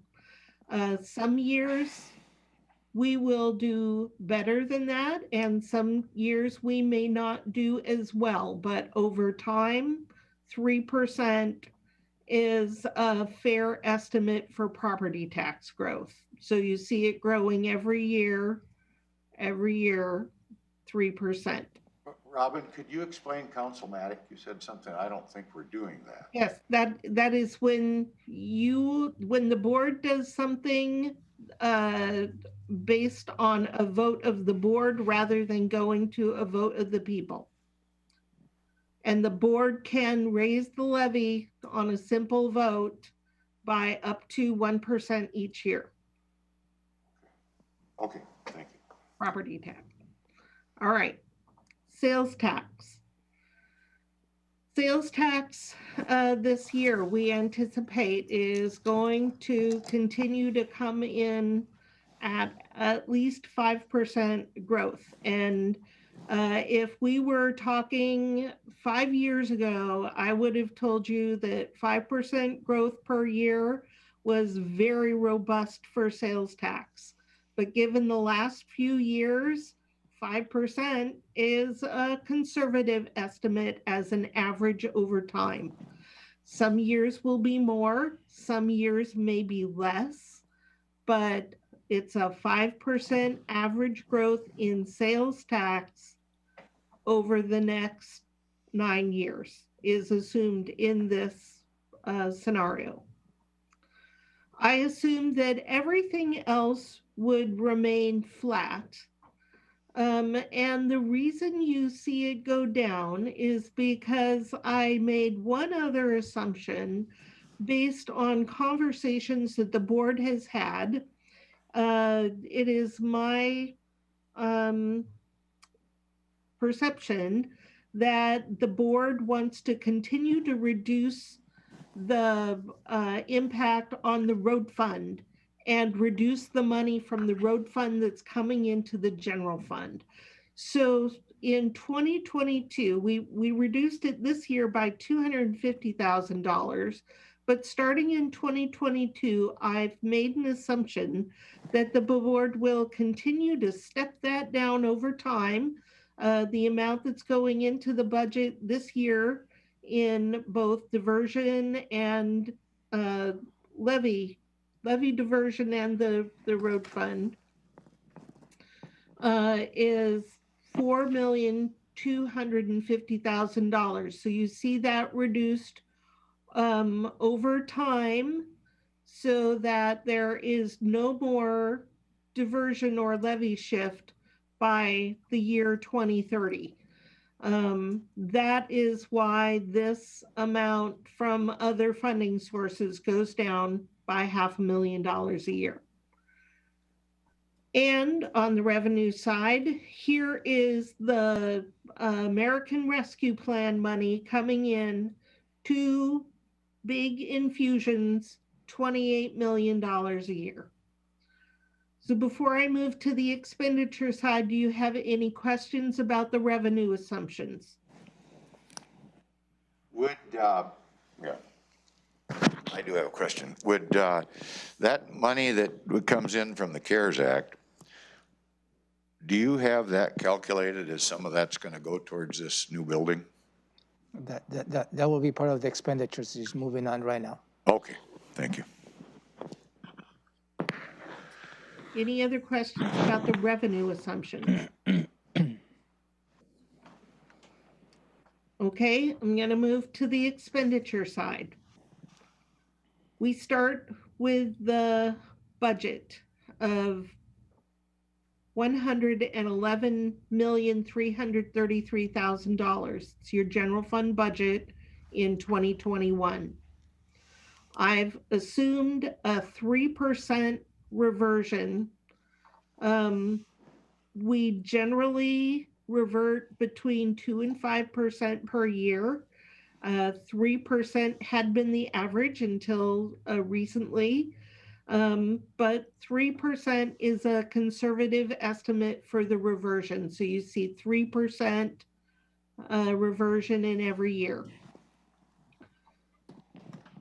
Then this year, in addition to the budget that you have approved, part of the budget amendment will be making an appropriation to spend the $28 million in American Rescue Plan money. So 22 million is what you have currently earmarked.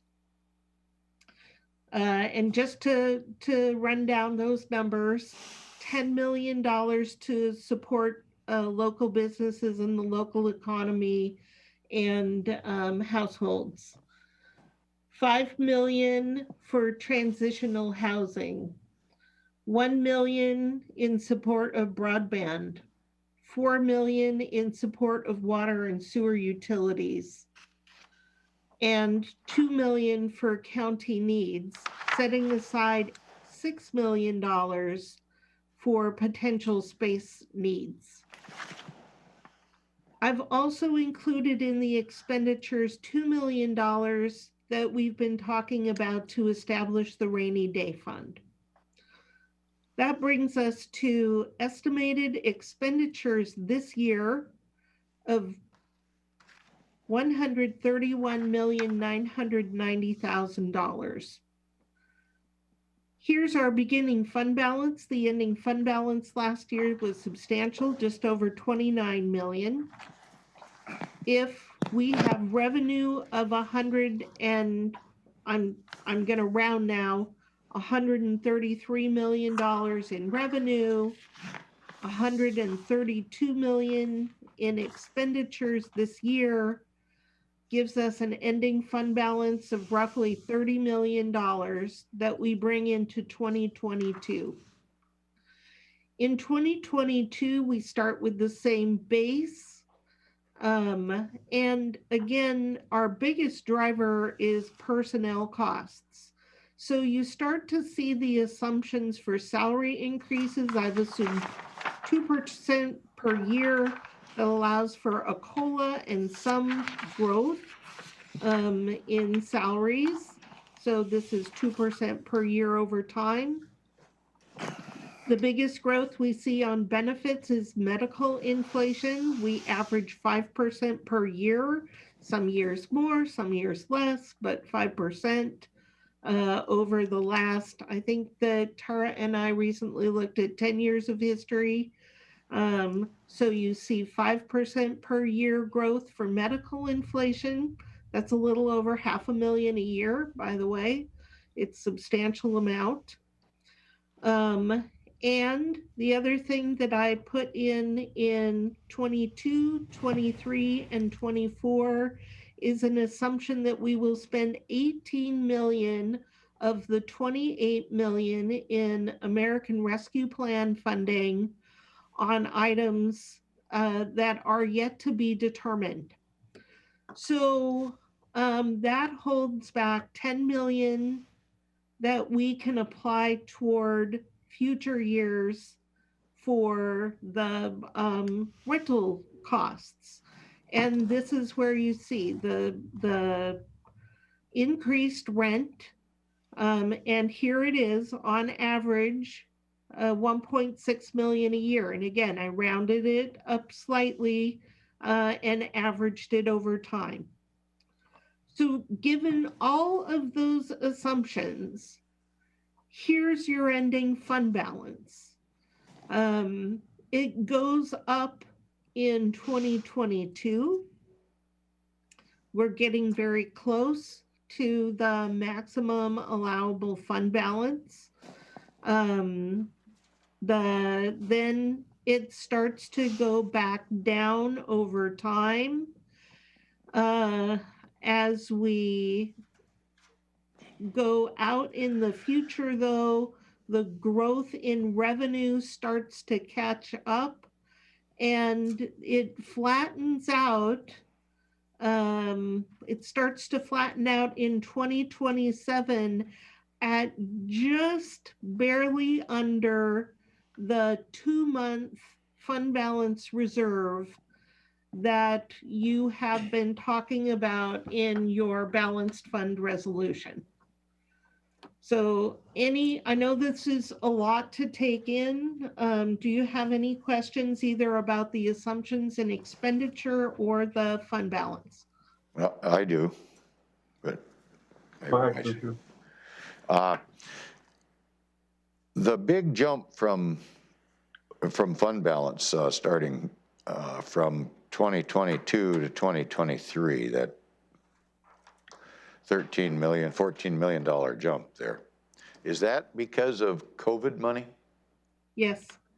And then it drops back down about 9. Is that because we spent the COVID money? Yes. And it continues down a little bit.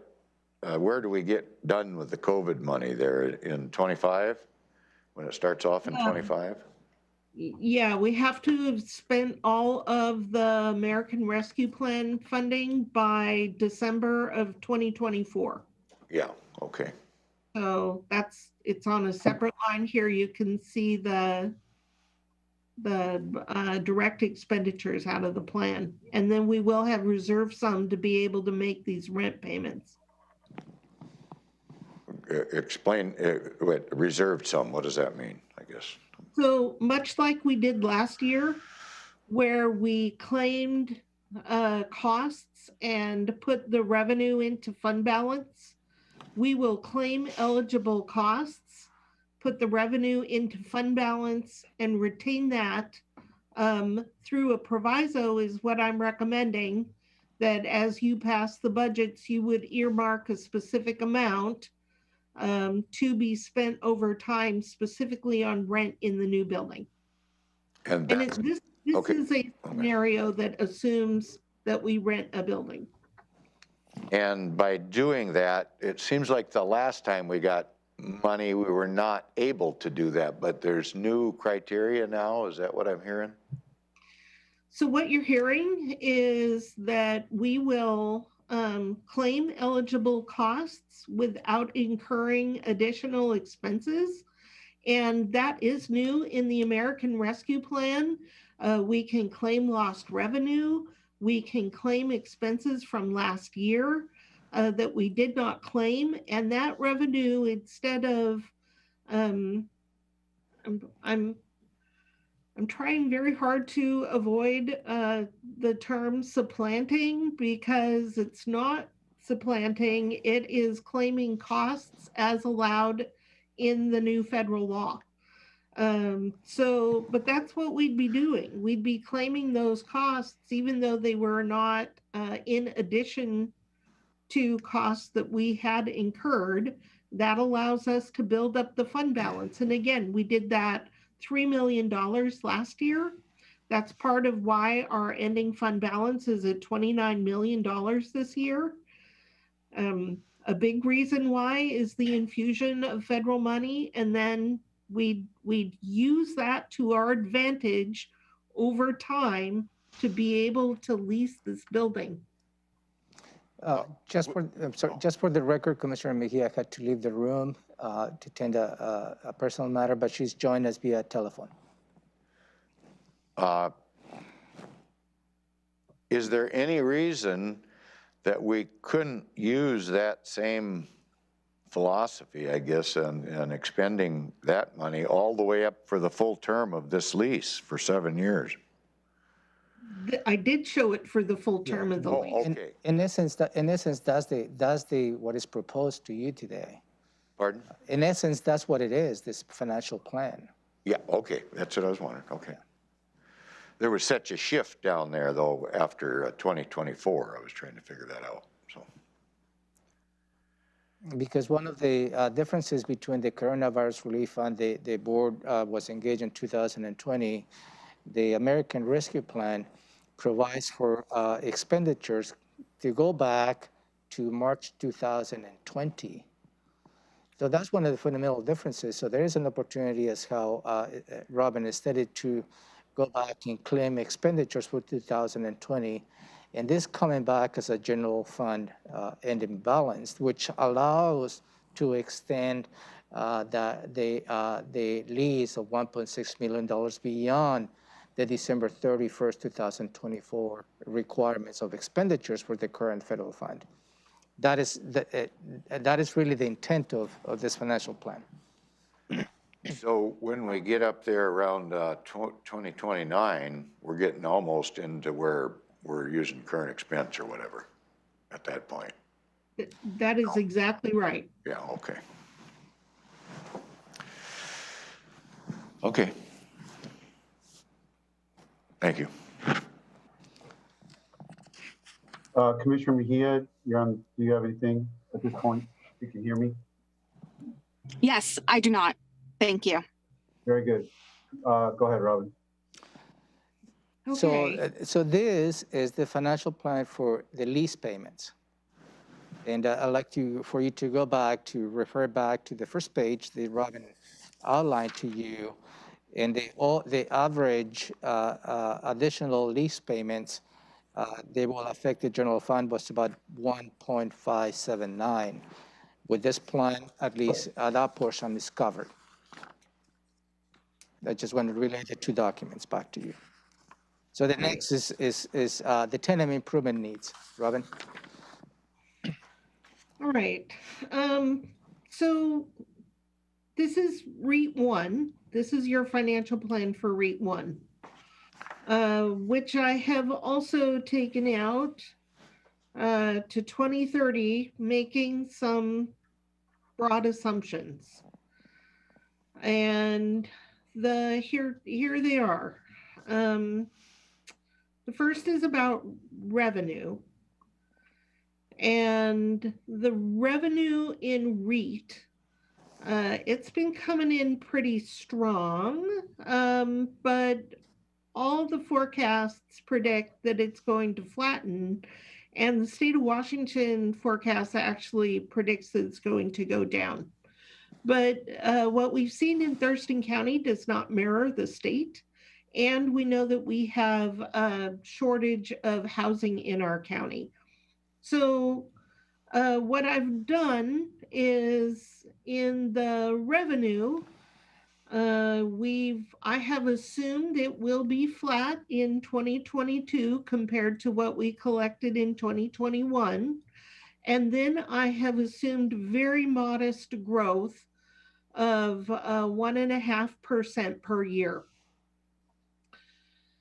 It could be substantially more. It also could start to reflect the state if we have any kind of an economic downturn between now and 2030. So I think that 1.5% average growth per year is conservative, but not unattainable revenue estimate. Then we come to the expenditure side of REIT. Could I ask you something, Robin, on this? Sure. On the REIT. What was the big drop between 2018 and 2019, about a $10 million drop there? 2018 and 2019 in revenue? On the beginning fund balance. Beginning fund balance. Oh, so that is because in 2018, we split the fund.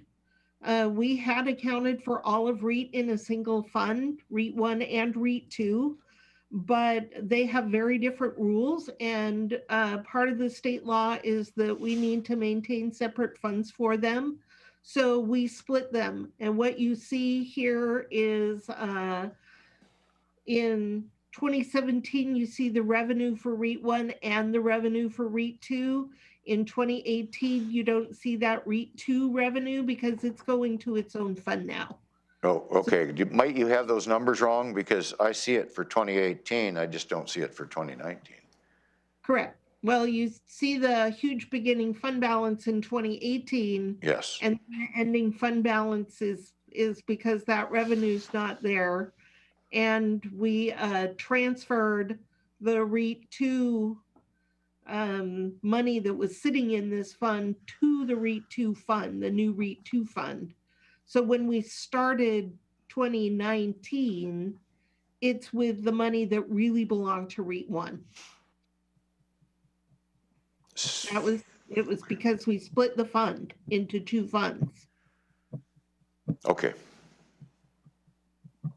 So on the 2018 column, if you go down to the expenditures, you see the 11,177,000. Yes. Yeah, that's the transfer to the REIT 2.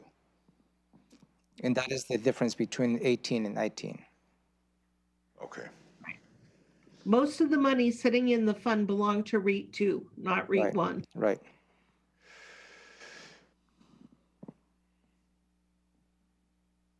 Okay, so coming into current years,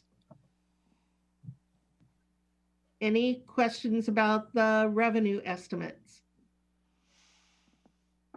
Yes, I guess the reason is because we're starting off with total revenue, which becomes the ending fund or the beginning fund balance, next time around there.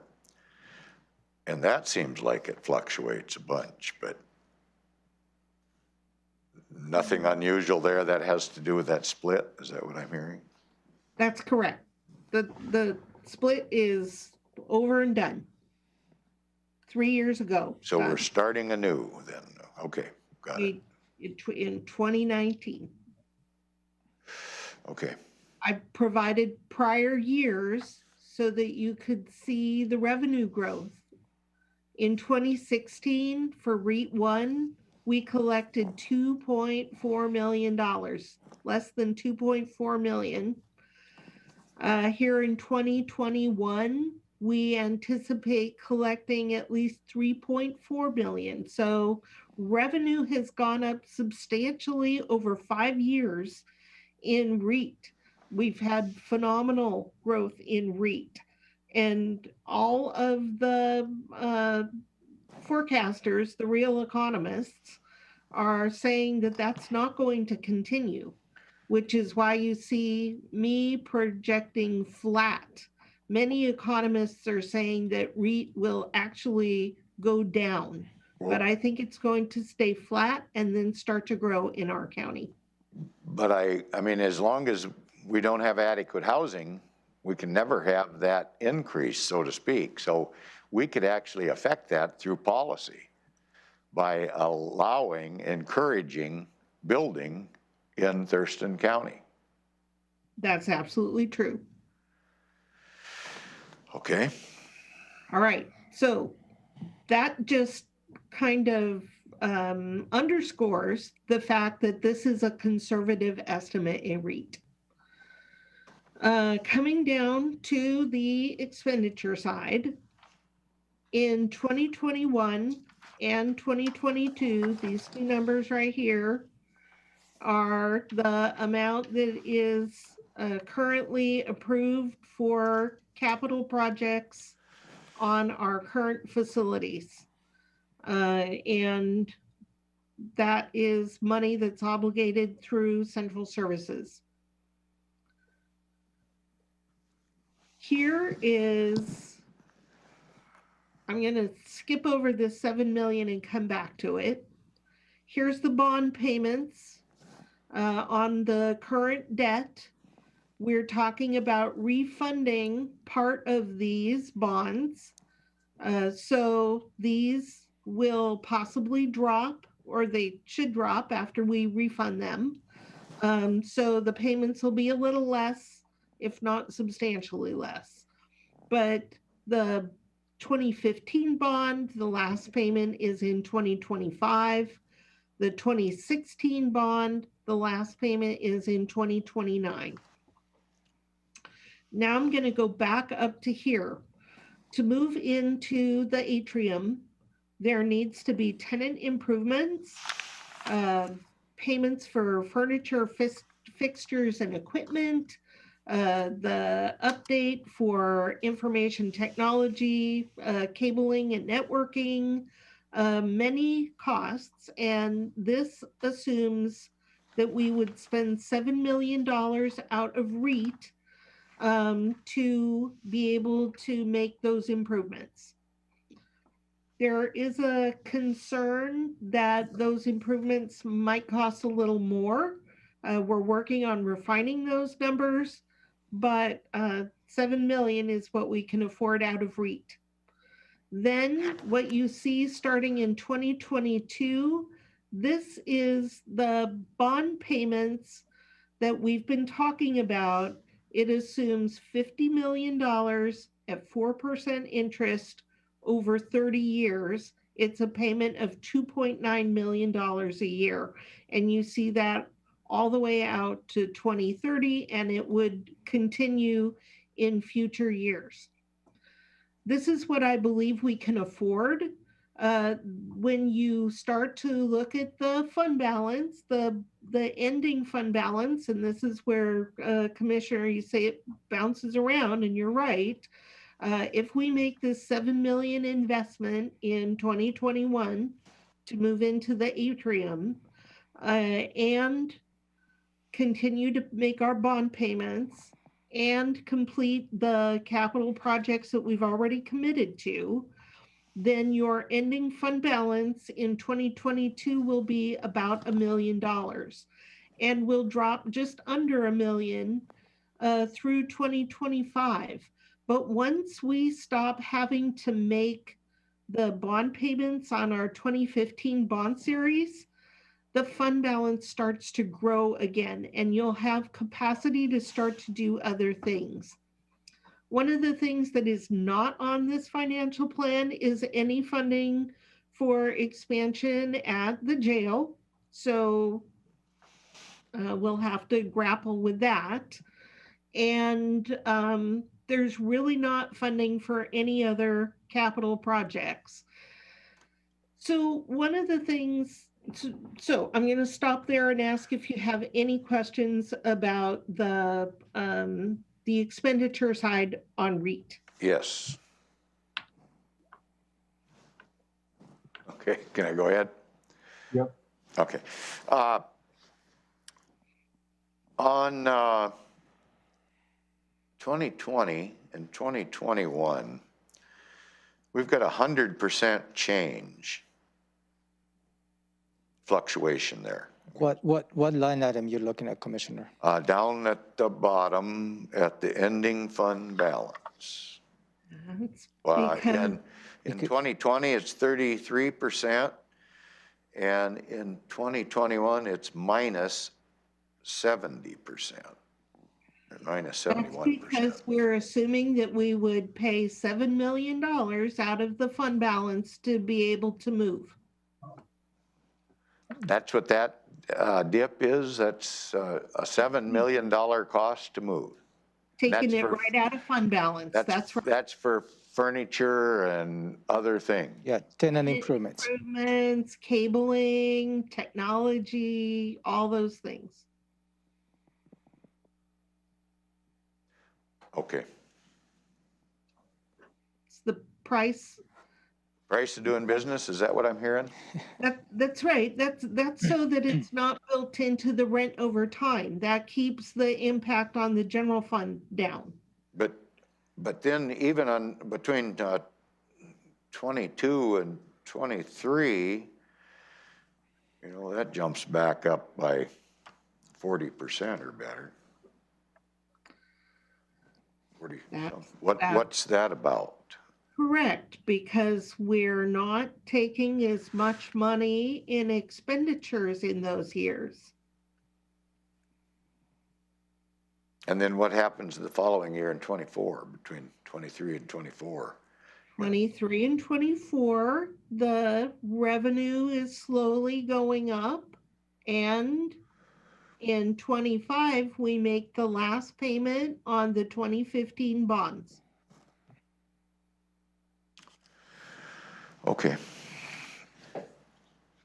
Commissioner Mejia, do you have any questions on this at this point? No, I'm trying to take it all in. Yep, okay. I have a question. So on the $50 million, I understand the 50 million is what we can afford based on our capacity, but does that, I guess I'm wondering, does that match what we need to do? I mean, the 50 million is going to go to, a lot of it's going to go, it's not going to go to the jail, you said. A lot of it, as I understand, is going to go to all the then, you know, tenant improvements at the atrium is only one half the equation. The other half of the equation is then reconfiguring and upgrading and the courthouse complex, which would then become our Law and Justice Center. And does that fold neatly into this $50 million of capacity, or are we not going to, is that not enough or too much, or where, how does that fit? Well, I would say that it's definitely not too much. You know, is it enough? Is it enough to execute the rest of the plan, the dominoes on the campus? Yeah. That is the $50 million question. We have the estimates, very rough estimates on what it costs to upgrade the maintenance, the delayed maintenance on these buildings, to replace the HVAC and the roofs and the flooring and the plumbing and the what have you.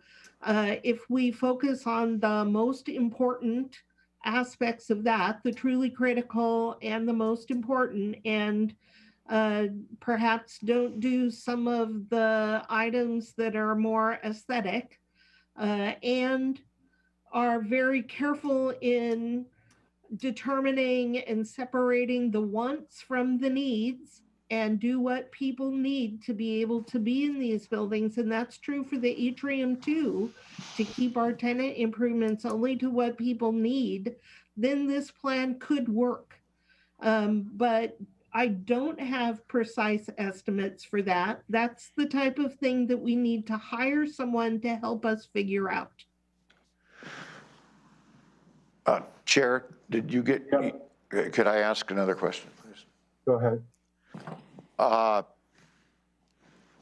I'm wondering, so we're maxing it out if we go council-matic, I take it. Is that what I'm hearing at 50? Is that what I'm hearing? You could vote to bond more than that. Well, but that's my next question. I mean, so right now, 50 is kind of the limit that we could go to. Is that right? That is what I'm suggesting, given the revenue assumptions. Okay. But say we looked at this whole package and to do what we wanted to do would cost 60 million. I'm just going to grab that number.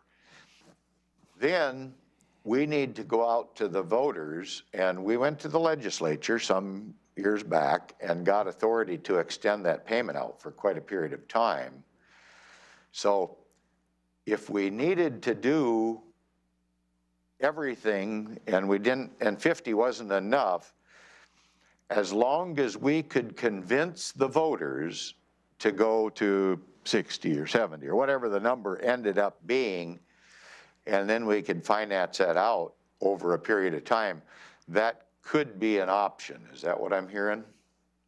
Yeah, we could do that. That would be in excess property tax or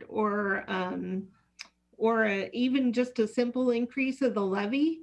You could choose to go to the voters. What I'm showing you is a plan that stays within our means. Okay, I guess here's my initial concern, and we're going to have a lot more discussions on this. But should we need more, then we can include the voters in the decision. And then we could determine how far out we would go and see if the voters would agree with that. If we just do the maximum under council-matic, it looks to me like we end up being pretty iffy. And if you look around our courthouse and the maintenance of the buildings that we have currently, which is in dire need, I'll just put it that way, we don't have enough money to take care of what we've got. And now we're going to try to take care of something nicer. I'm questioning, should that be done through a council-matic position, or should we be required to do a very good job of explaining what we want to do to the voters and let them have their say on this issue? So that's, I always like to depend on voters because I am not a financial analyst. I know you're doing your darndest to try and get us to understand all this, and I get it. I get it to a degree, but I just want to clarify that's an option we've got if it looks like we're still going to be scratching and hanging on by our fingernails. We're going to go from one bad situation and maybe create another bad one. That's all. So that was kind of my question, and my you did answer that question and my comment that went along with it. So I'm ready to move on. Thank you. I have a question back for you, Commissioner. Could you clarify what part of this financial plan you view as iffy? Well, I don't know that the plan is iffy. I see other things. I see a hesitancy to create more growth in Thurston County, which in turn adds to the fund that we're going to need. So that's economic development is a big piece of this puzzle. And if we did have a downturn somewhere along the line, we might be right on the edge, and then we're not there anymore. We kind of go under for a little bit. So I don't know enough about it to pick your whole proposal completely apart in a short period of time. But I just question if we could pull that off with our existing conditions. Myself, I need a commitment that we're going to be moving forward with robust economic development, for an example. So I'm not questioning your numbers per se. I appreciate that, Commissioner. You should question my numbers. Well, I'm paying attention. Don't get me wrong. No, I appreciate that. But I would say that this growth at 1.5% in REIT is very conservative. And also, please look at the ending fund balance of the REIT 1. And starting in 2026. Do you see that jumps from 796,000 to 1.4 and goes to 2.2, 3, 3.8? Okay, could you give me that again, sir? What on 26? I'm there. In 2026. Yes. On the bottom line. Yes. Next to the bottom line, ending fund balance line. Yep. Are you there? Yep, where it says 66%? No, the one above. Oh, yeah, the 1,000,005 or 1.4 or whatever. So you see the goes from 2025 from 796 to 1.4. And then to 2.2 to 3, 3.8 and 4.8. Okay. That is the additional capacity you may have beginning in 2026. Because we've paid off that other. Yeah, so I think this plan is extremely conservative.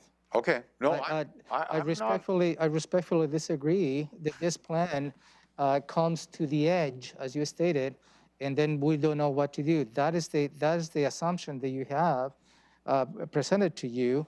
That creates additional capacity beginning in 2026 that we avoid getting to the edge without knowing any other path.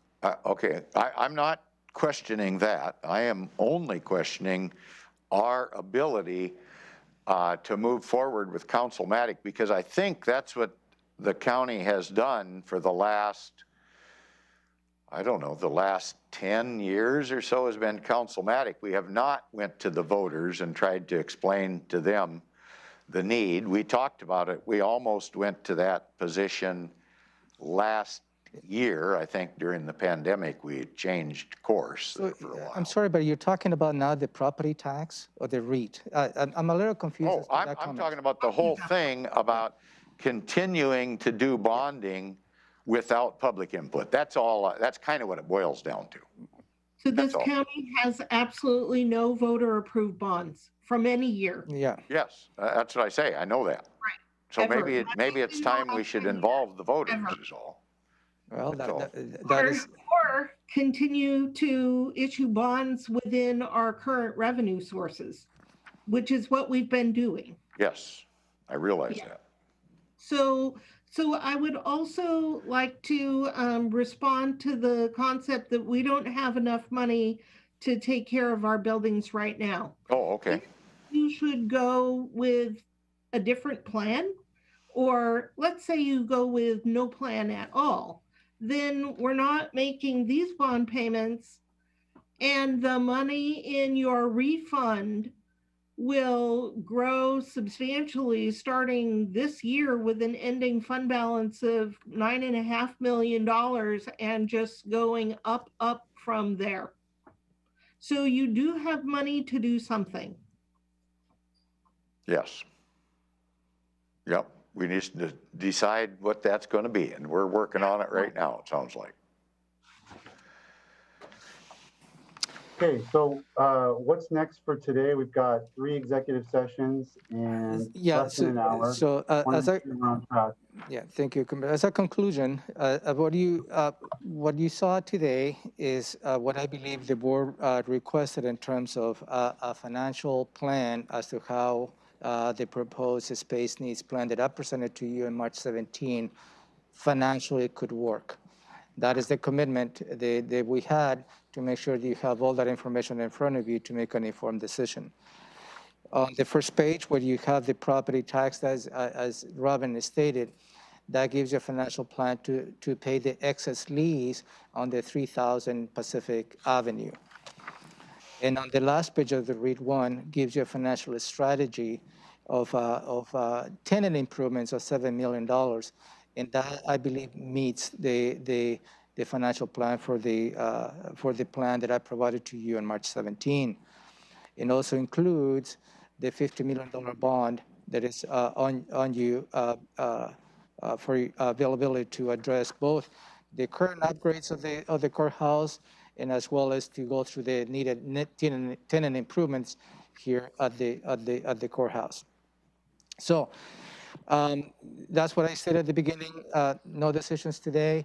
Based on what you've heard today, I will ask the board for me to bring this item next week, next Tuesday, or you like additional time.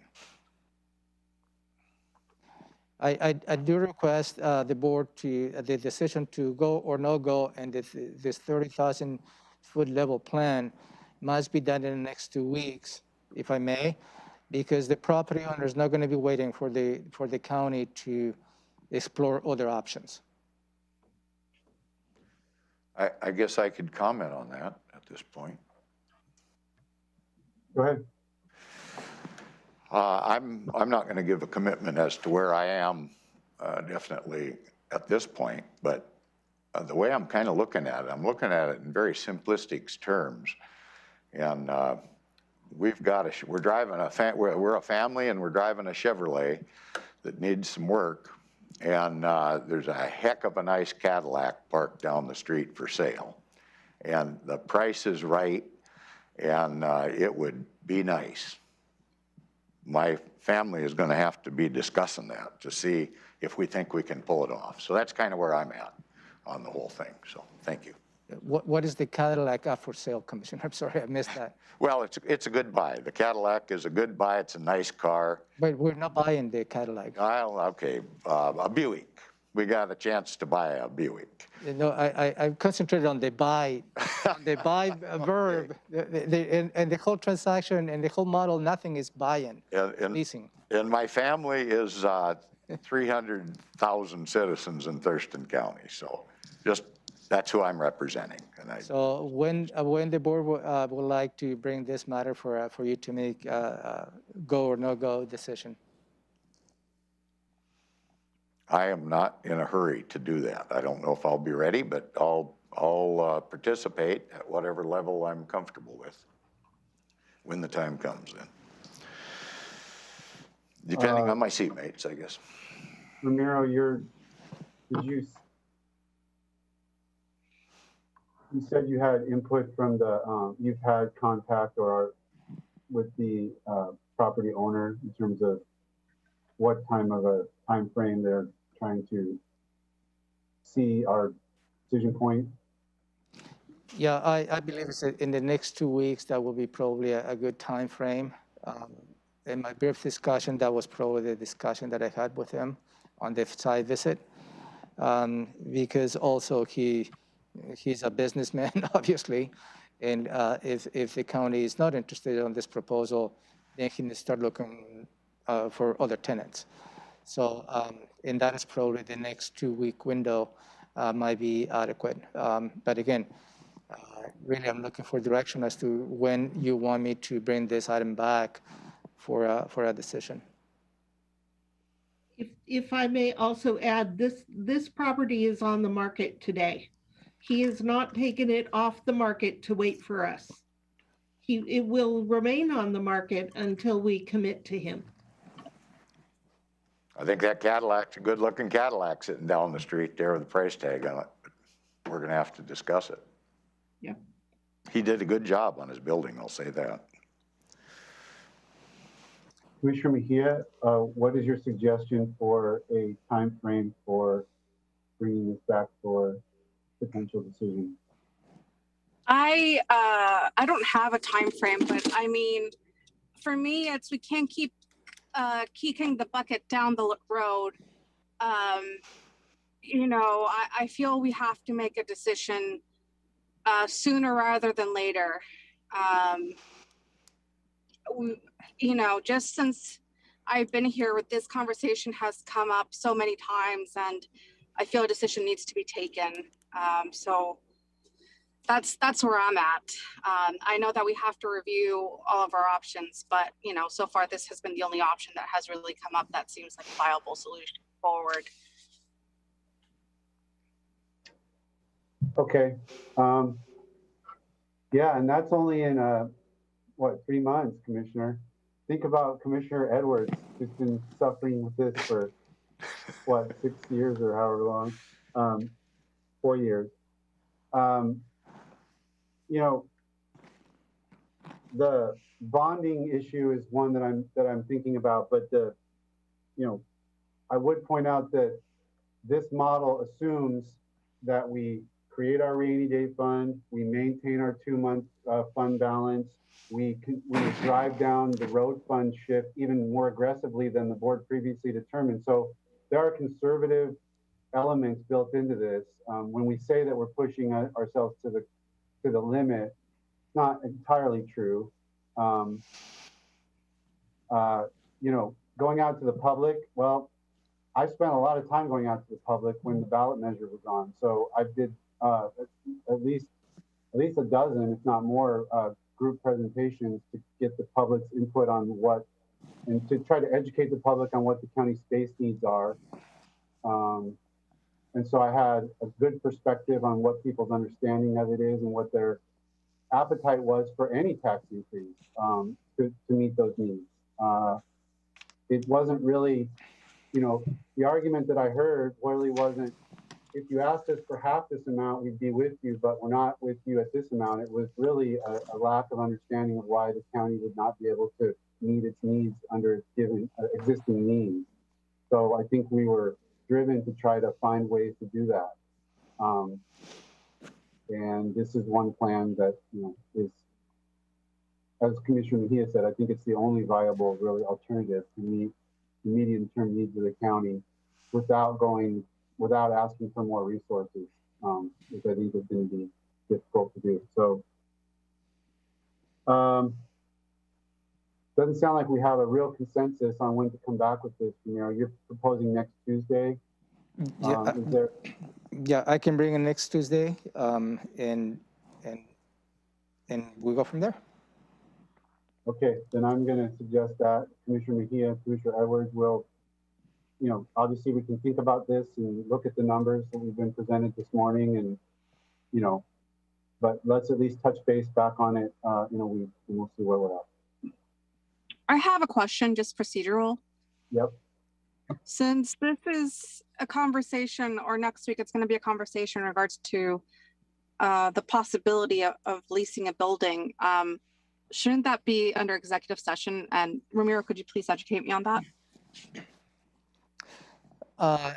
Not necessarily, because the lease terms are available to the public by the property owner.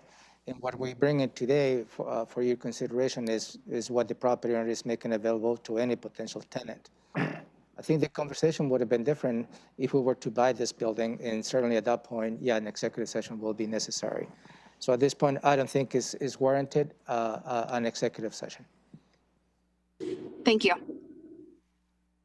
Okay, well, let's move on. We have a lot more items on today's agenda. Let's go to Commissioner items number 1 is Department of Commerce ABO designation. Yeah, Commissioners, for your consideration, you receive, the chair, Commissioner Message, receive a letter from the Department of Commerce that every 2 years, the county has the option to designate or contracting with the Associate Development Organization, also known as ADOs. In the past, the county has delegated that or assigned the ADO responsibility to the Economic Development Council. So I just want to bring this back to you. My recommendation is to continue with that partnership with the Economic Development Council. And I'd like to have a concurrence by the board And in fact, that is the case. And if so, then I will circulate the necessary paperwork to make sure that we make the appropriate signatures and delegation to the Department of Commerce.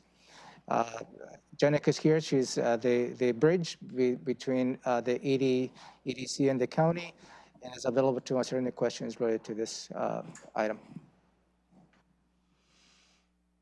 Commissioner Mejia, do you have a question for Janica or Amira?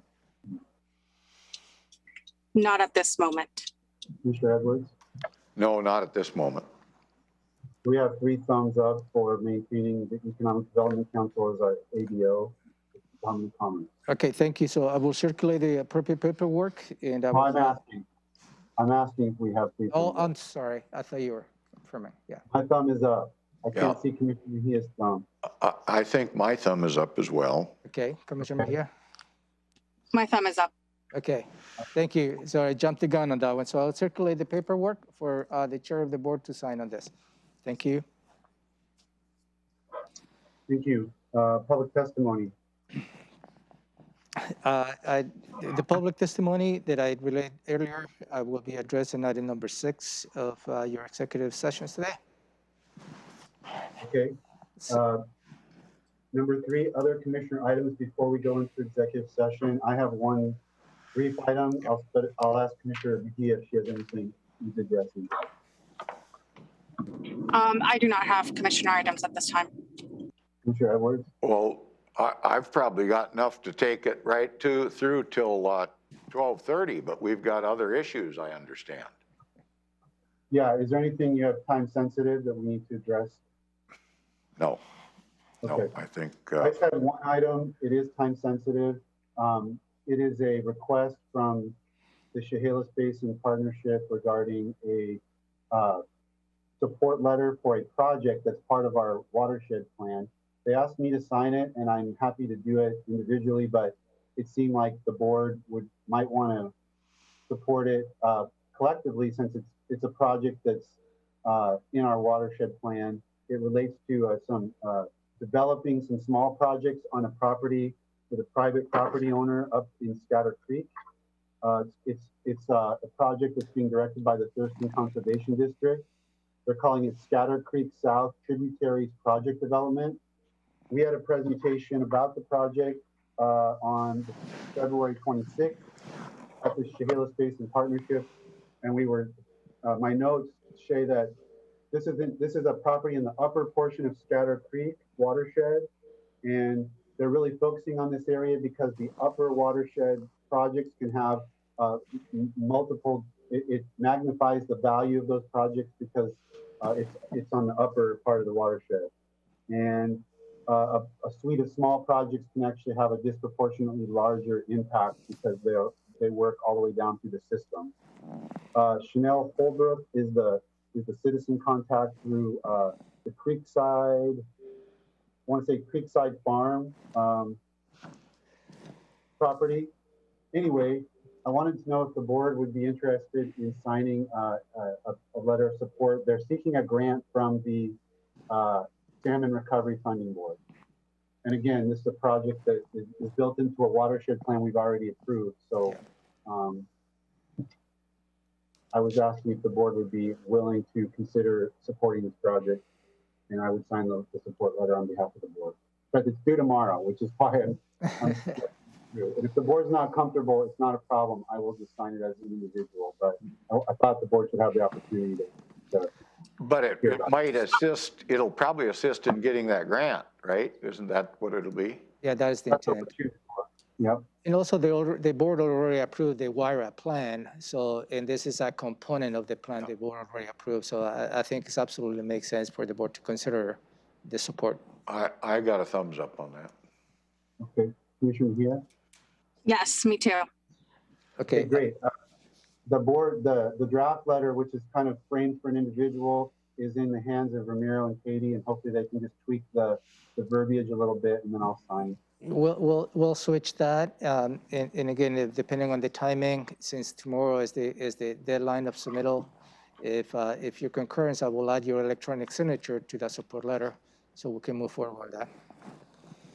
Thank you. That's all I have. We can move into our executive session. There's nothing further.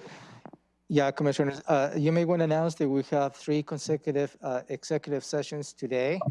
I know staff has joined us to some of those executive sessions. So Craig, Josh, you are part of the second executive session. Josh, I will text you when the time is ready, and then you can join us to the second executive session.